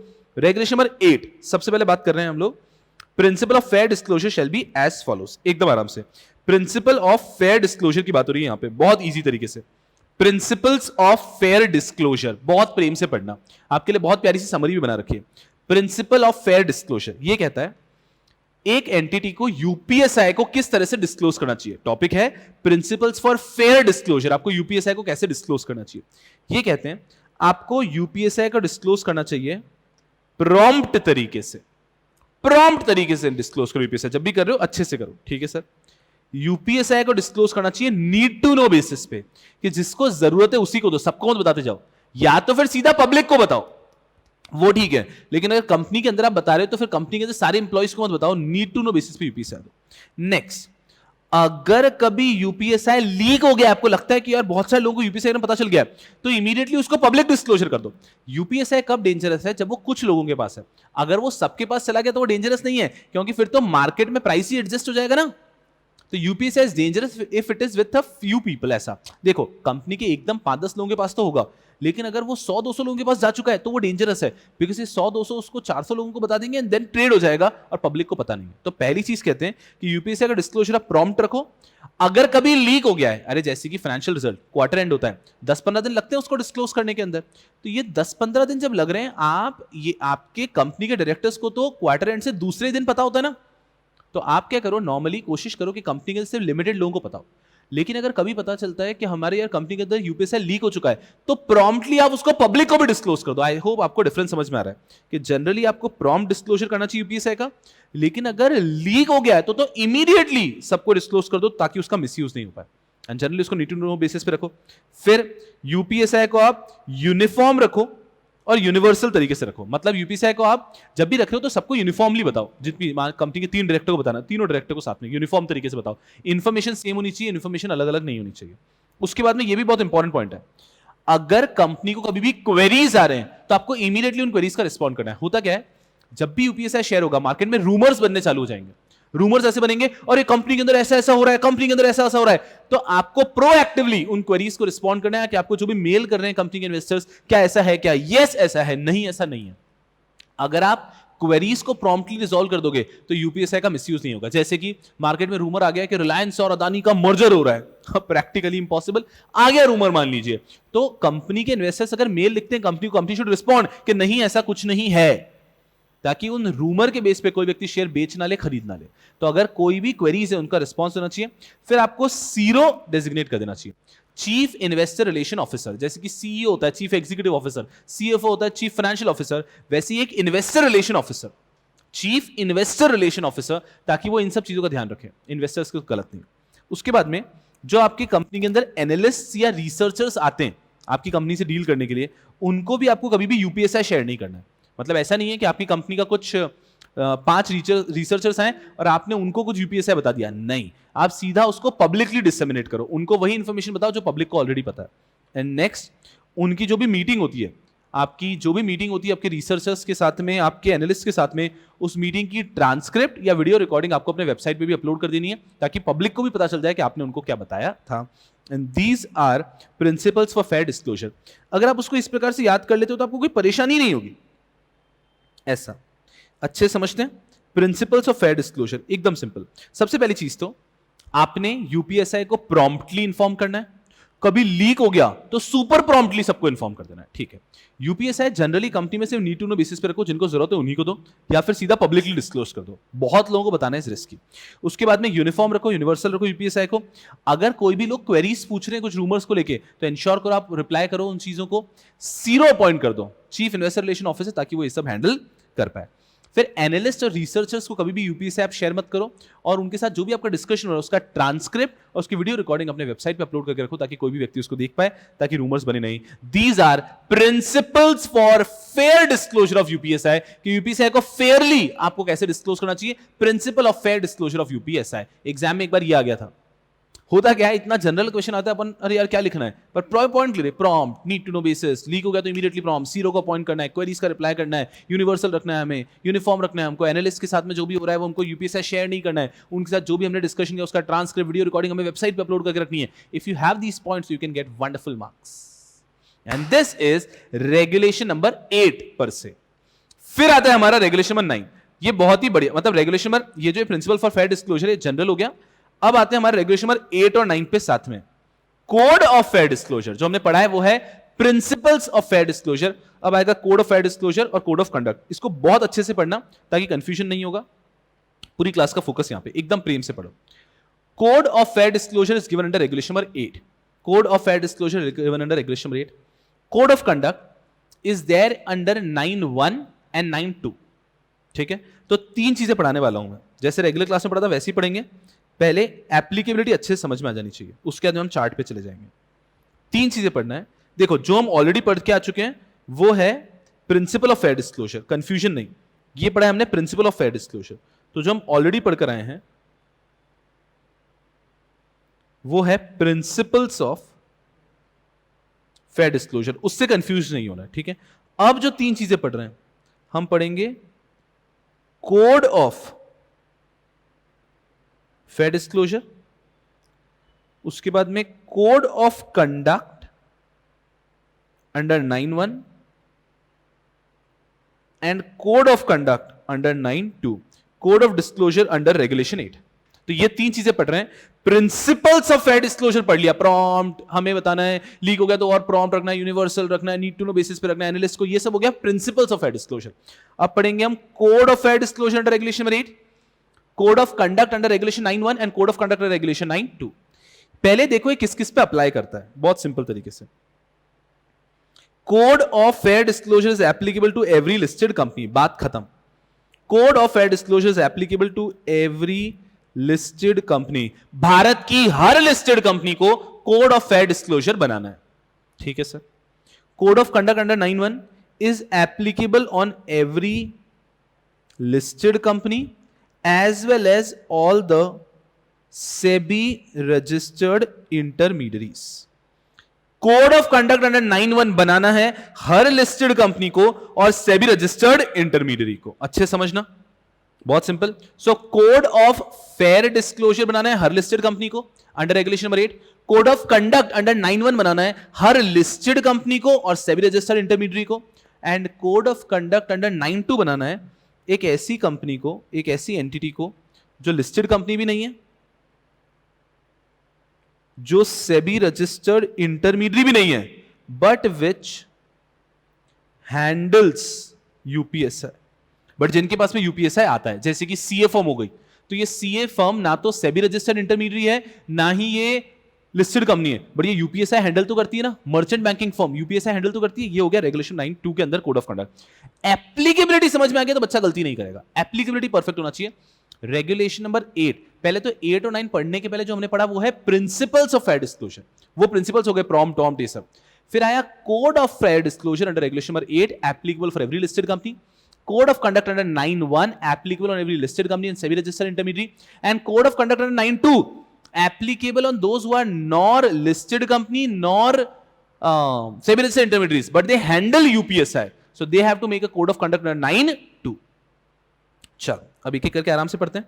सबसे पहले code of fair disclosure applicable every listed company, ये कहता है, ये क्या कहता है, अच्छे से देखना, हर लिस्टेड कंपनी के वेबसाइट पे एक कोड ऑफ फेयर डिस्क्लोजर होना चाहिए which is formed and uploaded on the website by board of directors of listed entity. This is code of fair disclosure और यूपीएसआई. हर लिस्टेड कंपनी के board of directors को form करना है code of fair disclosure of UPSI और वो अपने website पे upload करना है. इजी. सेकंड, लिस्टेड कंपनी को अपने कोड ऑफ फेयर डिस्क्लोजर को स्टॉक एक्सचेंज को भी फॉरवर्ड करना है कि हमारा ये code of fair disclosure of UPSI है. वंडरफुल. उसके बाद में इस कोड ऑफ फेयर डिस्क्लोजर में उनको बनाना है पॉलिसी फॉर लेजिटिमेट पर्पस. जैसे कि हम लोगों ने ऊपर पढ़ा है ना कि लेजिटिमेट पर्पस के लिए आप यूपीएसआई शेयर कर सकते हो रेगुलेशन नंबर 3 में. तो लेजिटिमेट पर्पस का मतलब क्या, ये आपको कोड ऑफ फेयर डिस्क्लोजर में बना के देना है. और last, this should comply with all the requirement of schedule A of prohibition of insider trading regulation. उसके शेड्यूल ए के जो भी मिनिमम रिक्वायरमेंट है उन सबको सेटिस्फाई करना है. बस खत्म हो गया. Every listed company needs to have a code of fair disclosure of UPSI which should be framed by their board of directors and then uploaded on their website. This also has to be given to stock exchange. Code of fair disclosure of UPSI कि UPSI हम कैसे कैसे किस किस को disclose करते हैं. ठीक है, ये शेड्यूल ए के हिसाब से होना चाहिए और इसके अंदर आपका पॉलिसी फॉर लेजिटिमेट पर्पस भी होना चाहिए. बहुत इजी हो गया 4 points. This is code of fair disclosure of UPSI. फिर आता है कोड ऑफ कंडक्ट अंडर 9(1). ये क्या कहता है, हर लिस्टेड कंपनी और सभी रजिस्टर्ड इंटरमीडिएट के पास में एक कोड ऑफ कंडक्ट होना चाहिए for trading by designated person.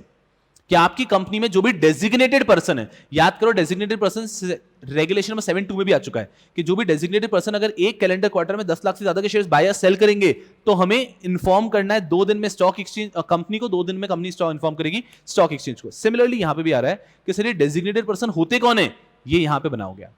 Code of conduct 9(1) में हर लिस्टेड एंटिटी और सभी रजिस्टर्ड इंटरमीडिएट आपके सीईओ या मैनेजिंग डायरेक्टर फॉर्म करेंगे code of conduct for trading by designated person.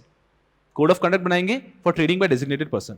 This code of conduct should be as per schedule B in case of listed entity, as per schedule C in case of intermediaries. अगर आप intermediary हैं सभी के तो schedule सी के हिसाब से आपका कोड ऑफ कंडक्ट बनेगा. अगर आप लिस्टेड कंपनी तो शेड्यूल बी के हिसाब से. बस इतना सा भी के लिए खत्म. सीईओ या मैनेजिंग डायरेक्टर फॉर्म करेगा एक. हमने जब कोड ऑफ फेयर डिस्क्लोजर पढ़ा रेगुलेशन नंबर 8 में, वहां पे बीओडी फॉर्म कर रहा है. When it comes to code of conduct under 9(1), यहां पे आपके सीईओ एमडी फॉर्म करते हैं code of conduct for trading by designated person. ठीक है, और इसको ये शेड्यूल बी को कंप्लाई करना चाहिए for listed entity and schedule C को कंप्लाई करना चाहिए फॉर इंटरमीडिएटरीज. सिमिलरली नेक्स्ट आता है code of conduct under 9(2). If you are not a listed company, you are not a SEBI registered intermediary, but you handle UPSI, then your board of director or head of the company, जो भी आपका entity का head है, they have to form a code of conduct for trading by designated person, same and their relatives. Code of conduct should comply with as per schedule C, क्योंकि ये generally company होते नहीं है, firms वगैरह होते हैं, तो शेड्यूल सी को कंप्लाई करना है इनको.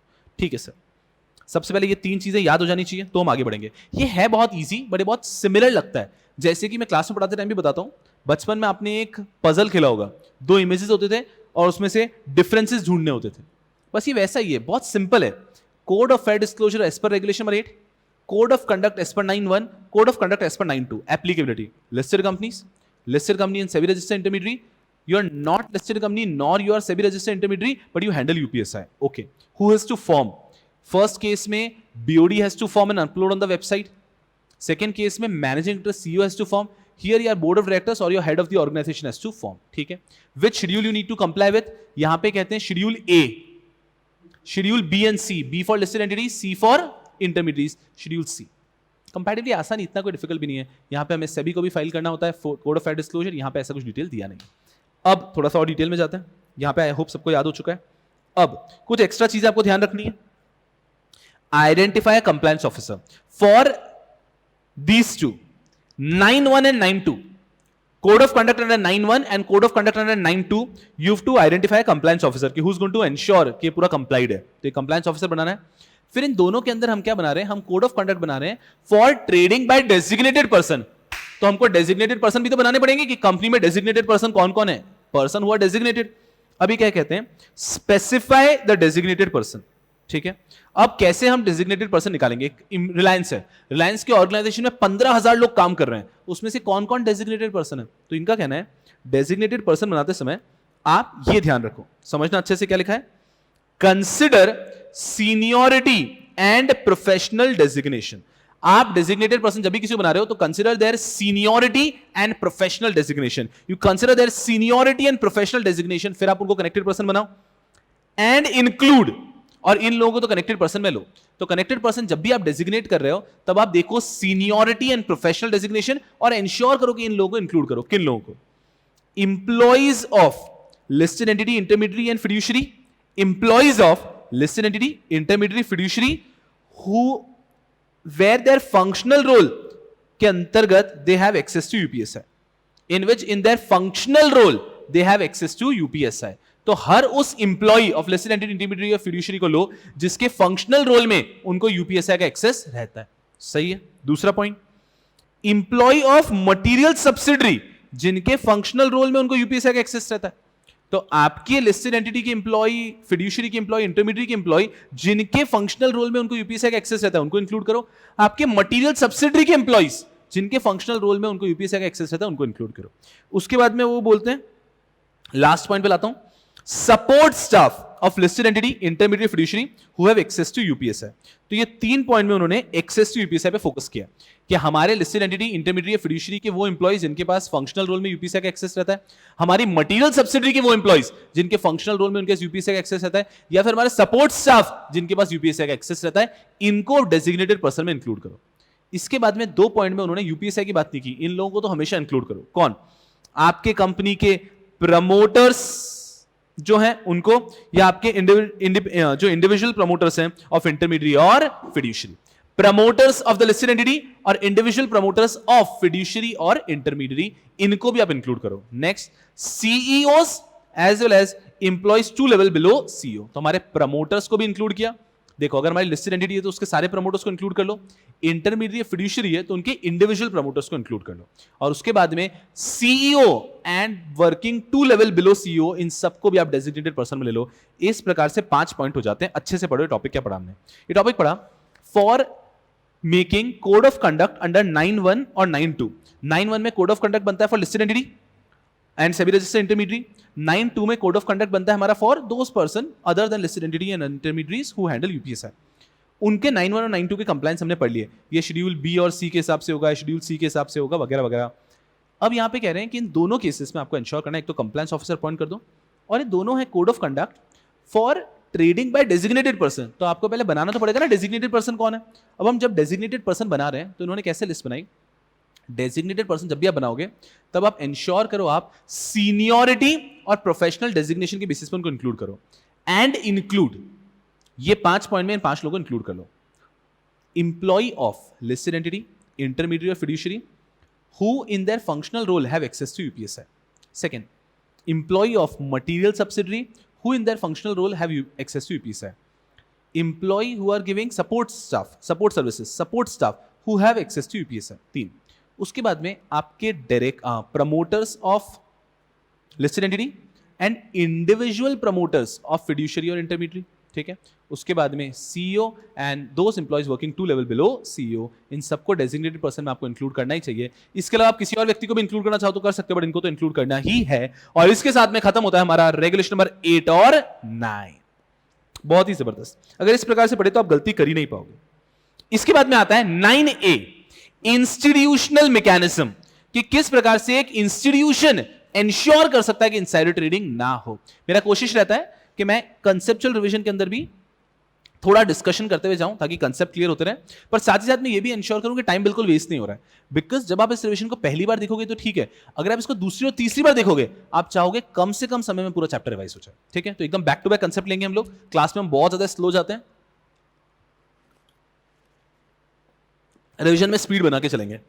चलो फिर आता है हमारा इंस्टीट्यूशनल मैकेनिज्म, कि एक इंस्टीट्यूशन ने क्या करना चाहिए ताकि इनसाइडर ट्रेडिंग नहीं हो। यहां पे लिखा है पहला पॉइंट, इंस्टीट्यूशन के जो सीईओ मैनेजिंग डायरेक्टर है they have to ensure compliance.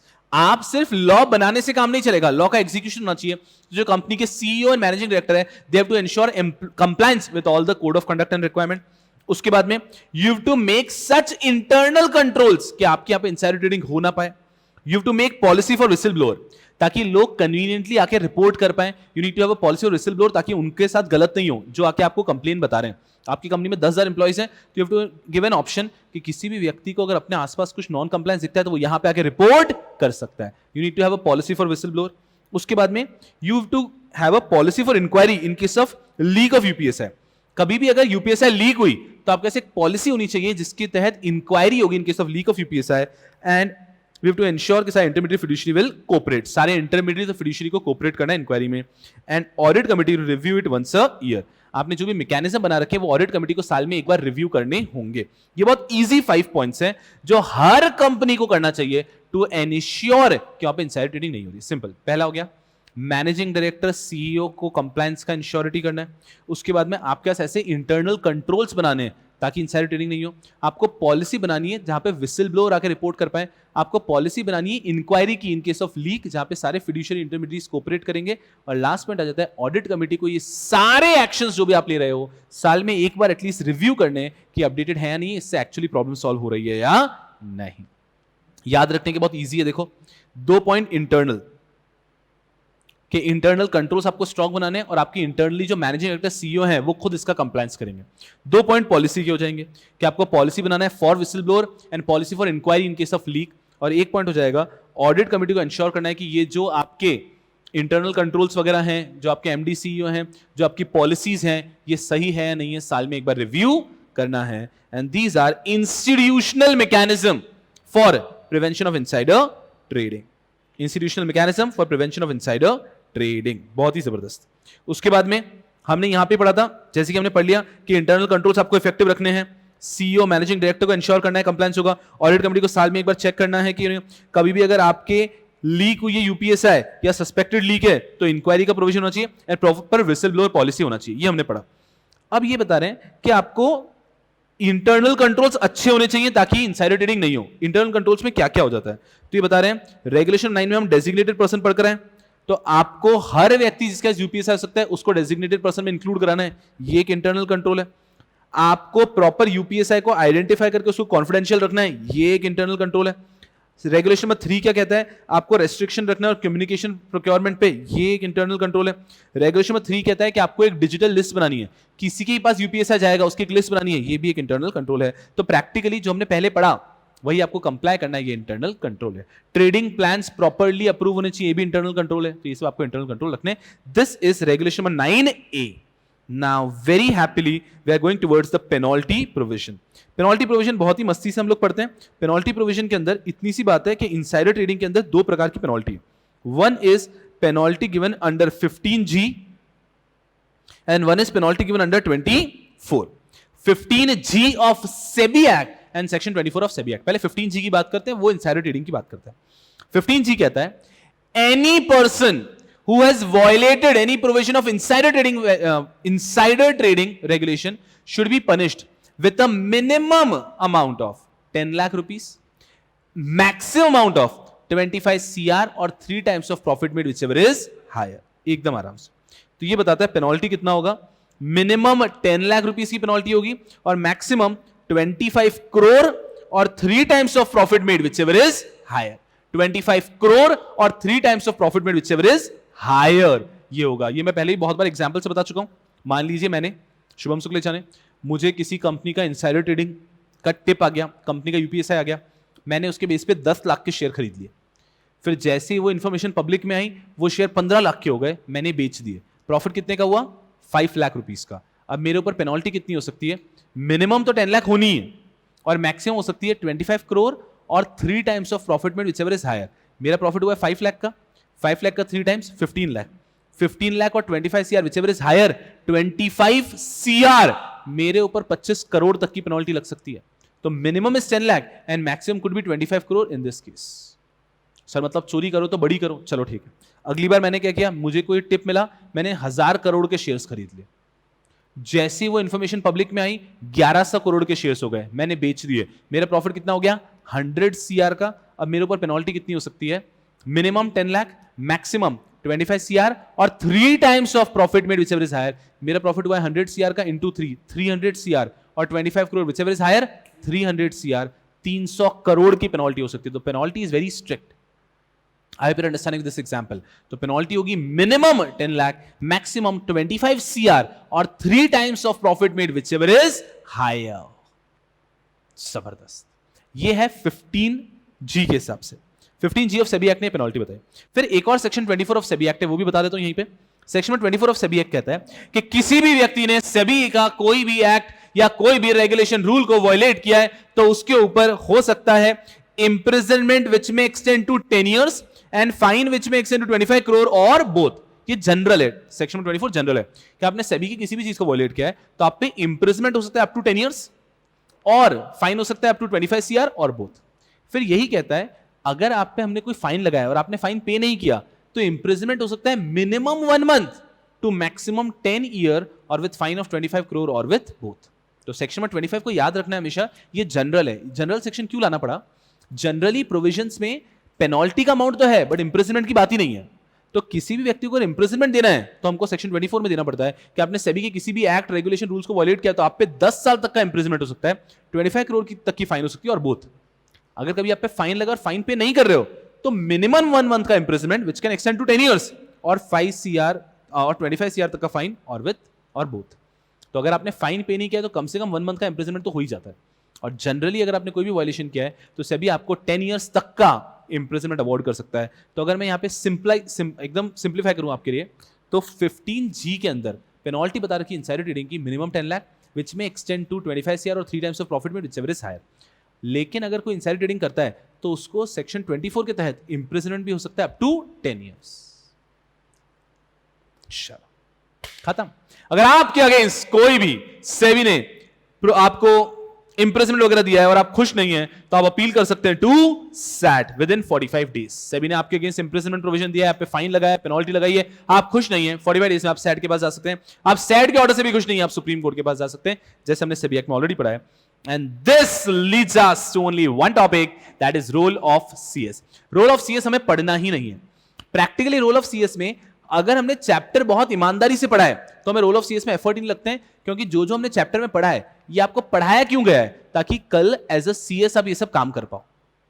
तो प्रैक्टिकली रोल ऑफ सीएस आपको पढ़ना ही नहीं पड़ेगा अगर चैप्टर ईमानदारी से पढ़ा है। देखो रोल ऑफ सीएस का पहला रोल देखो, फुद्दू, CS has the obligation to comply with SEBI prohibition of insider trading regulation 2015। पता है, तभी तो आए हम। You have to frame a code of fair disclosure. याद करो हमने पढ़ा था रेगुलेशन नंबर 8 में आपको कोड ऑफ फेयर डिस्क्लोजर बनाना है एज पर शेड्यूल ए। उसके बाद में आपको कोड ऑफ कंडक्ट बनाना है for listed entity as per schedule B. Initial disclosure section 7(1). फिर आपको continual disclosure as per section 7(3). 10 lakh से ज्यादा।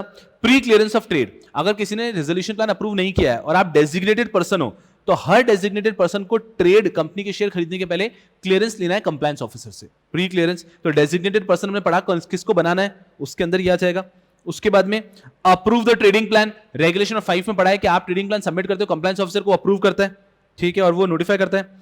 Monitor trade and implementation of code of conduct, 9(1) और 9(2) में हमने कोड ऑफ कंडक्ट बना दिया जिसमें डेजिग्नेटेड पर्सन ट्रेड करते हैं तो उसको हमें मॉनिटर भी करना है। इंटरनल कंट्रोल्स बनाने, अभी हमने पढ़ा इंस्टीट्यूशनल मैकेनिज्म के अंदर, तो इंटरनल कंट्रोल्स भी कंप्लायंस ऑफिसर ही बनाएगा। उसके बाद में ट्रेडिंग विंडो हमें इंश्योर करना है क्लोज रहे, ये एक्स्ट्रा पॉइंट हो गया।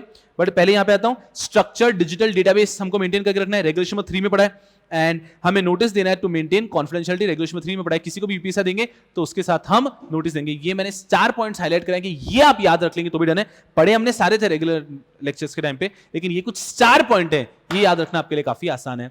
प्रैक्टिकली आप सोचोगे ना तो जो हमने रेगुलेशन में 3, 4, 5, 6, 7, 8, 9 तक पढ़ा है वो कंप्लाई करेगा सीएस, यही तो रोल ऑफ सीएस है।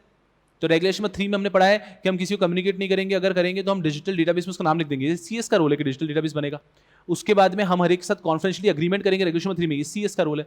रेगुलेशन में 4 के अंदर हम पढ़ते हैं हम किसी को ट्रेड नहीं करने देंगे, ये सीएस का रोल है। रेगुलेशन 5 में कंप्लायंस जो ट्रेडिंग प्लान बनता है वो अप्रूव कराना सीएस का रोल है, उसको स्टॉक एक्सचेंज सबमिट करना सीएस का रोल है, पब्लिश कराना।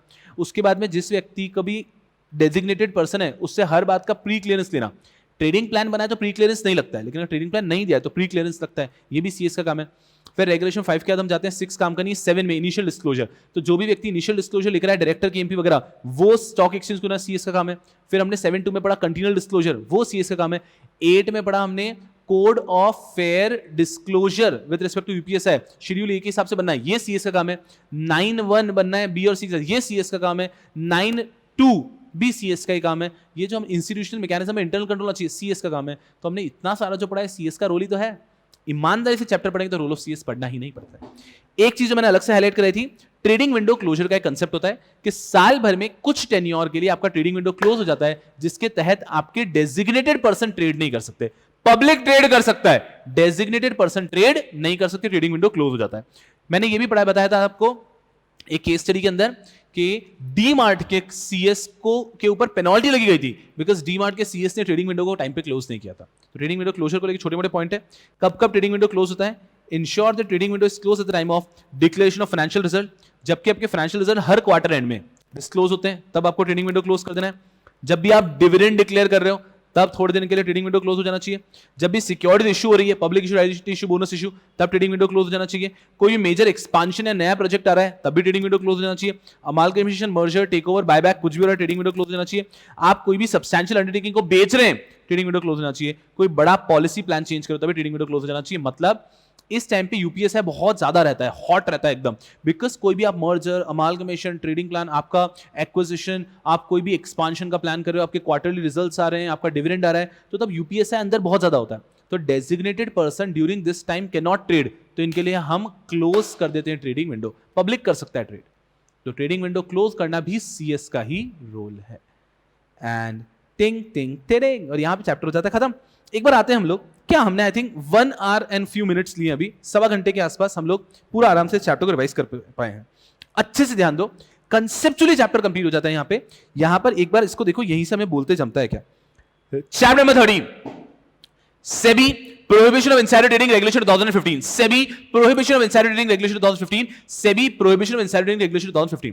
रेगुलेशन में 1 ठीक है, शॉर्ट एंड कमेंट्स में। रेगुलेशन में 2 डेफिनेशन, यहां पे हमने इनसाइडर की डेफिनेशन पढ़ी अच्छे से। इनसाइडर का मतलब हो जाता है कोई भी कनेक्टेड पर्सन या फिर any person who has possession, who is in possession और एक्सेस टू यूपीएसआई। फिर यूपीएसआई की डेफिनेशन पढ़ते हैं, unpublished price sensitive information, information with respect to company और सिक्योरिटी डायरेक्टली और indirectly which is unpublished, not publicly available, price sensitive, which upon being publicly available is likely to cause a change in price, which ordinarily include but not restricted to financial result, dividend, merger amalgamation dividend, change merger amalgamation, delisting, change in capital structure, change in KMP। जबरदस्त।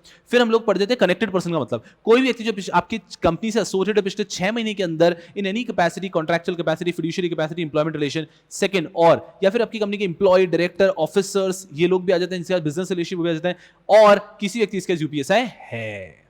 फिर हमने deemed connected person भी पढ़ा। फिर हम लोग गए regulation number 3 की तरफ। रेगुलेशन नंबर 3 बात करता है any insider shall not communicate UPSI, any person shall not procure UPSI, but कुछ एक्सेप्शन है इसके। 3(1) में एक्सेप्शन से 3, फॉर लेजिटिमेट पर्पस आप कम्युनिकेट कर सकते हो, फॉर परफॉर्मेंस ऑफ ड्यूटीज चलेगा, फॉर डिस्चार्ज ऑफ ऑब्लिगेशन चलेगा। फिर आगे 3(3) में भी एक्सेप्शन है कि कोई भी ऐसा ट्रांजैक्शन हो रहा है 1 which is triggered the open offer, और डायरेक्टर्स के ओपिनियन में ये कंपनी के इंटरेस्ट में किसको इन्फॉर्म कर दो यूपीएसआई, तो आप बता सकते हो। सेकंड, कोई ऐसा ट्रांजैक्शन हो रहा है which is not triggered the open offer, फिर भी डायरेक्टर्स का ओपिनियन है कि कंपनी के इंटरेस्ट में इन्फॉर्म कर दो तो कर सकते हो। बस यहां पे आपको जब वो ट्रांजैक्शन उसके 2 दिन पहले पब्लिकली डिस्क्लोज करना है यूपीएसआई। डन।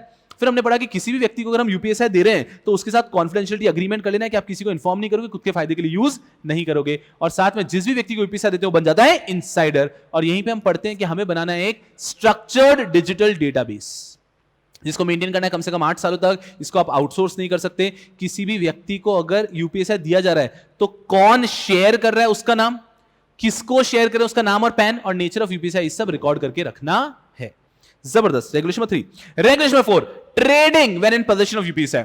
अगर किसी भी व्यक्ति के पोजीशन में यूपीएसआई है, अनपब्लिश्ड प्राइस सेंसिटिव इंफॉर्मेशन है, तो उस व्यक्ति को ध्यान रखना है कि वो यूपीएसआई के बेस पे कभी भी ट्रेड ना करे, अलाउड ही नहीं है। पर इसके 6 एक्सेप्शन आ जाते हैं। पहला, outside stock exchange, of market आप कर रहे हैं ट्रेडिंग, अमंग इनसाइडर चलेगा। स्टॉक एक्सचेंज पे करो लेकिन ब्लॉक डील विंडो मैकेनिज्म में कर रहे हो अगर, अमंग इनसाइडर चलेगा। ये 2 पॉइंट, इसके कुछ पॉइंट्स भी इसको ध्यान रखना है। रेगुलेशन 3 वगैरह का वायलेशन नहीं होना चाहिए। फिर आते हैं, अगर आप ट्रेडिंग कर रहे हैं pursuant to an employee stock option, या फिर if you have any statutory या रेगुलेटरी ऑब्लिगेशन, तो ये 2 केस में भी एग्जम्पशन आ जाएगा। स्टैट्यूटरी रेगुलेटरी ऑब्लिगेशन के तहत कर रहे हैं तो भी चलेगा, एंड अगर परसुएंट टू स्टॉक ऑप्शन करें तो भी चलेगा। फिर पॉइंट नंबर 5 को स्किप करके 6 पॉइंट में जाते हैं, pursuant to a trading plan, तो भी चलेगा। फिर एक पॉइंट जो हम 5th एक्सेप्शन स्किप करते हैं वो है, in case of non-individual insider, those who are having UPSI and those who are taking the trading decision are two different set of people. There are proper policies and provisions to ensure कि किसी प्रकार का violation नहीं हुआ, and there is no evidence कि कुछ violation हुआ है। जबरदस्त। Regulation number 4, regulation 5, trading plan. Trading plan क्या होता है कि कोई भी इंप्लॉय अगर चाहता है तो इंप्लॉय अपने, पहला पॉइंट, इंप्लॉय सबमिट करता है trading plan to compliance officer, compliance officer उसको अप्रूव करता है, फिर देता है टू स्टॉक एक्सचेंज। क्या ट्रेडिंग प्लान्स ओवरलैपिंग हो सकते हैं? नहीं। क्या ट्रेडिंग प्लान को सबमिट करने के बाद में आप कुछ और कर सकते हो? नहीं, आप ओवरराइड भी नहीं कर सकते। Trading plan are final. Trading plan के अंदर आपको या तो अमाउंट बताना या नंबर ऑफ शेयर्स बताने होते हैं। ट्रेडिंग प्लान क्या होगा? इर्रेवोकेबल। वही कि हमने एक बार कह दिया वो नहीं कर सकता है। ट्रेडिंग प्लान ओवरलैपिंग नहीं हो सकता है। ट्रेडिंग प्लान हमने दिया तो कितने समय बाद एग्जीक्यूट होना शुरू होता है? 6 मंथ्स के बाद उसमें एग्जीक्यूशन शुरू होगा। ऐसे हमने कुछ बहुत सारे पॉइंट्स पढ़े थे। आपको एक और चीज, आपको उसके लिए प्री क्लियरेंस भी लेने की जरूरत नहीं है, और ऐसे कुछ और पॉइंट्स हमने पढ़े थे। यहां पे फिर हमने एक सेपरेट पॉइंट पढ़ लिया था अलग से हटके, कि अगर कभी भी मेरे पास यूपीएसआई थी और मैंने ट्रेडिंग प्लान सबमिट कर दिया सबमिट ट्रेडिंग प्लान, ठीक है, यूपीएसआई थी। नॉर्मली 6 महीने के अंदर तो यूपीएसआई पब्लिश हो ही जाती है। अगर यूपीएसआई पब्लिश नहीं हुई 6 महीने के अंदर और एग्जीक्यूशन का डेट आ गया है तो वो एक्सटेंड होता जाएगा जब तक पब्लिश ना हो जाए। एंड ट्रेडिंग प्लान का tenure can not be less than 1 year. ये सब हमने पढ़ा था, ठीक है। फिर आ गया regulation 7, disclosure initial continuing. 7.1, regulation 7.1 बात करता है कि कभी भी कोई प्रमोटर, डायरेक्टर या केएमपी अपॉइंट हो रहा है तो 7 दिन में उनको कंपनी को अपने सारे डिटेल्स देना है होल्डिंग ऑफ सिक्योरिटी का, और कंपनी 2 दिन में उसको देगा स्टॉक एक्सचेंज को। 7.2 कहता है, रेगुलेशन 7 सब रेगुलेशन नंबर 2, कि अगर कभी भी किसी कंपनी के अंदर किसी भी director, designated person, promoter group ने एक कैलेंडर क्वार्टर के अंदर 10 लाख से ज्यादा शेयर्स में बाइंग या सेलिंग की है तो उनको डिस्क्लोज करना है विद इन 2 डेज, और कंपनी स्टॉक एक्सचेंज डिस्क्लोज करेगा विद इन 2 डेज। 7.3 भी वो कहता है कि कंपनी को लगता है किसी और व्यक्ति के ऊपर भी एडिशनल डिस्क्लोजर लगाने तो वो लगा सकता है। फिर आता है 8, code of fair disclosure. Code of fair disclosure of UPSI. ध्यान रखना इसके अंदर सबसे पहले हम पढ़ते हैं principles for fair disclosure. Principle for fair disclosure क्या कहता है कि कभी भी आप फेयर डिस्क्लोजर कर रहे हो, प्रॉम्प्ट करो, लीक हो गया है इंफॉर्मेशन तो और प्रॉम्प्ट करो, नीड टू नो बेसिस पे इंफॉर्म करो, एक सीरो को अपॉइंट कर दो, चीफ इन्वेस्टर रिलेशन ऑफिसर, सारे के सारे क्वेश्चंस को आप प्रॉपर्ली आंसर करो, रिसर्च एनालिस्ट वगैरह की मीटिंग जो भी कर रहे हो उसका ट्रांसक्रिप्ट बनाओ, वेबसाइट पे अपलोड करो, उनको यूपीएसआई शेयर मत करो, and 1 or 2 additional points. These were principles of fair disclosure. फिर आते हैं रेगुलेशन नंबर 8 और 9 पे, code of fair disclosure. Regulation number 8, हर लिस्टेड कंपनी के बोर्ड ऑफ डायरेक्टर्स को एक code of fair disclosure of UPSI बनाना है और वेबसाइट पे अपलोड करना है। This should comply with schedule A. It should comply with schedule A. उसके और आपको स्टॉक एक्सचेंज को भी शेयर करना होता है। फिर आता है regulation 9.1। 9.1 talks about code of conduct for listed entity and SEBI registered intermediaries. यहां पे कहते हैं कि हर कंपनी के सीईओ या मैनेजिंग डायरेक्टर को एक बनाना है code of conduct for trading by designated person. This should comply for listed entity with schedule B, for intermediate schedule C. फिर लास्ट आता है कोड ऑफ कंडक्ट एज पर 9.3।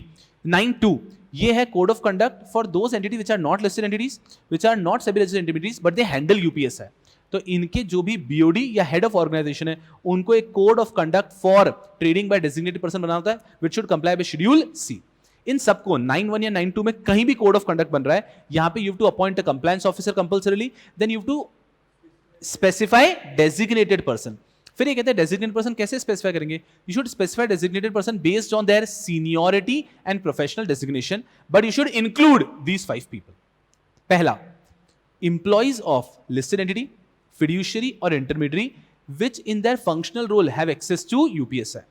Employees of your material subsidiary which in their functional role have access to UPSI and your support staff who has access to UPSI. 3 point. उसके बाद without UPSI का talk, आपकी company के जो भी promoters हैं of listed entity या individual promoters हैं ऑफ इंटरमीडिएट फिड्यूशरी, उनको भी इंक्लूड कर लो। एंड लास्टली आपके CEO and any person working 2 level below CEO, इनको भी डेजिग्नेटेड पर्सन में इंक्लूड कर लो।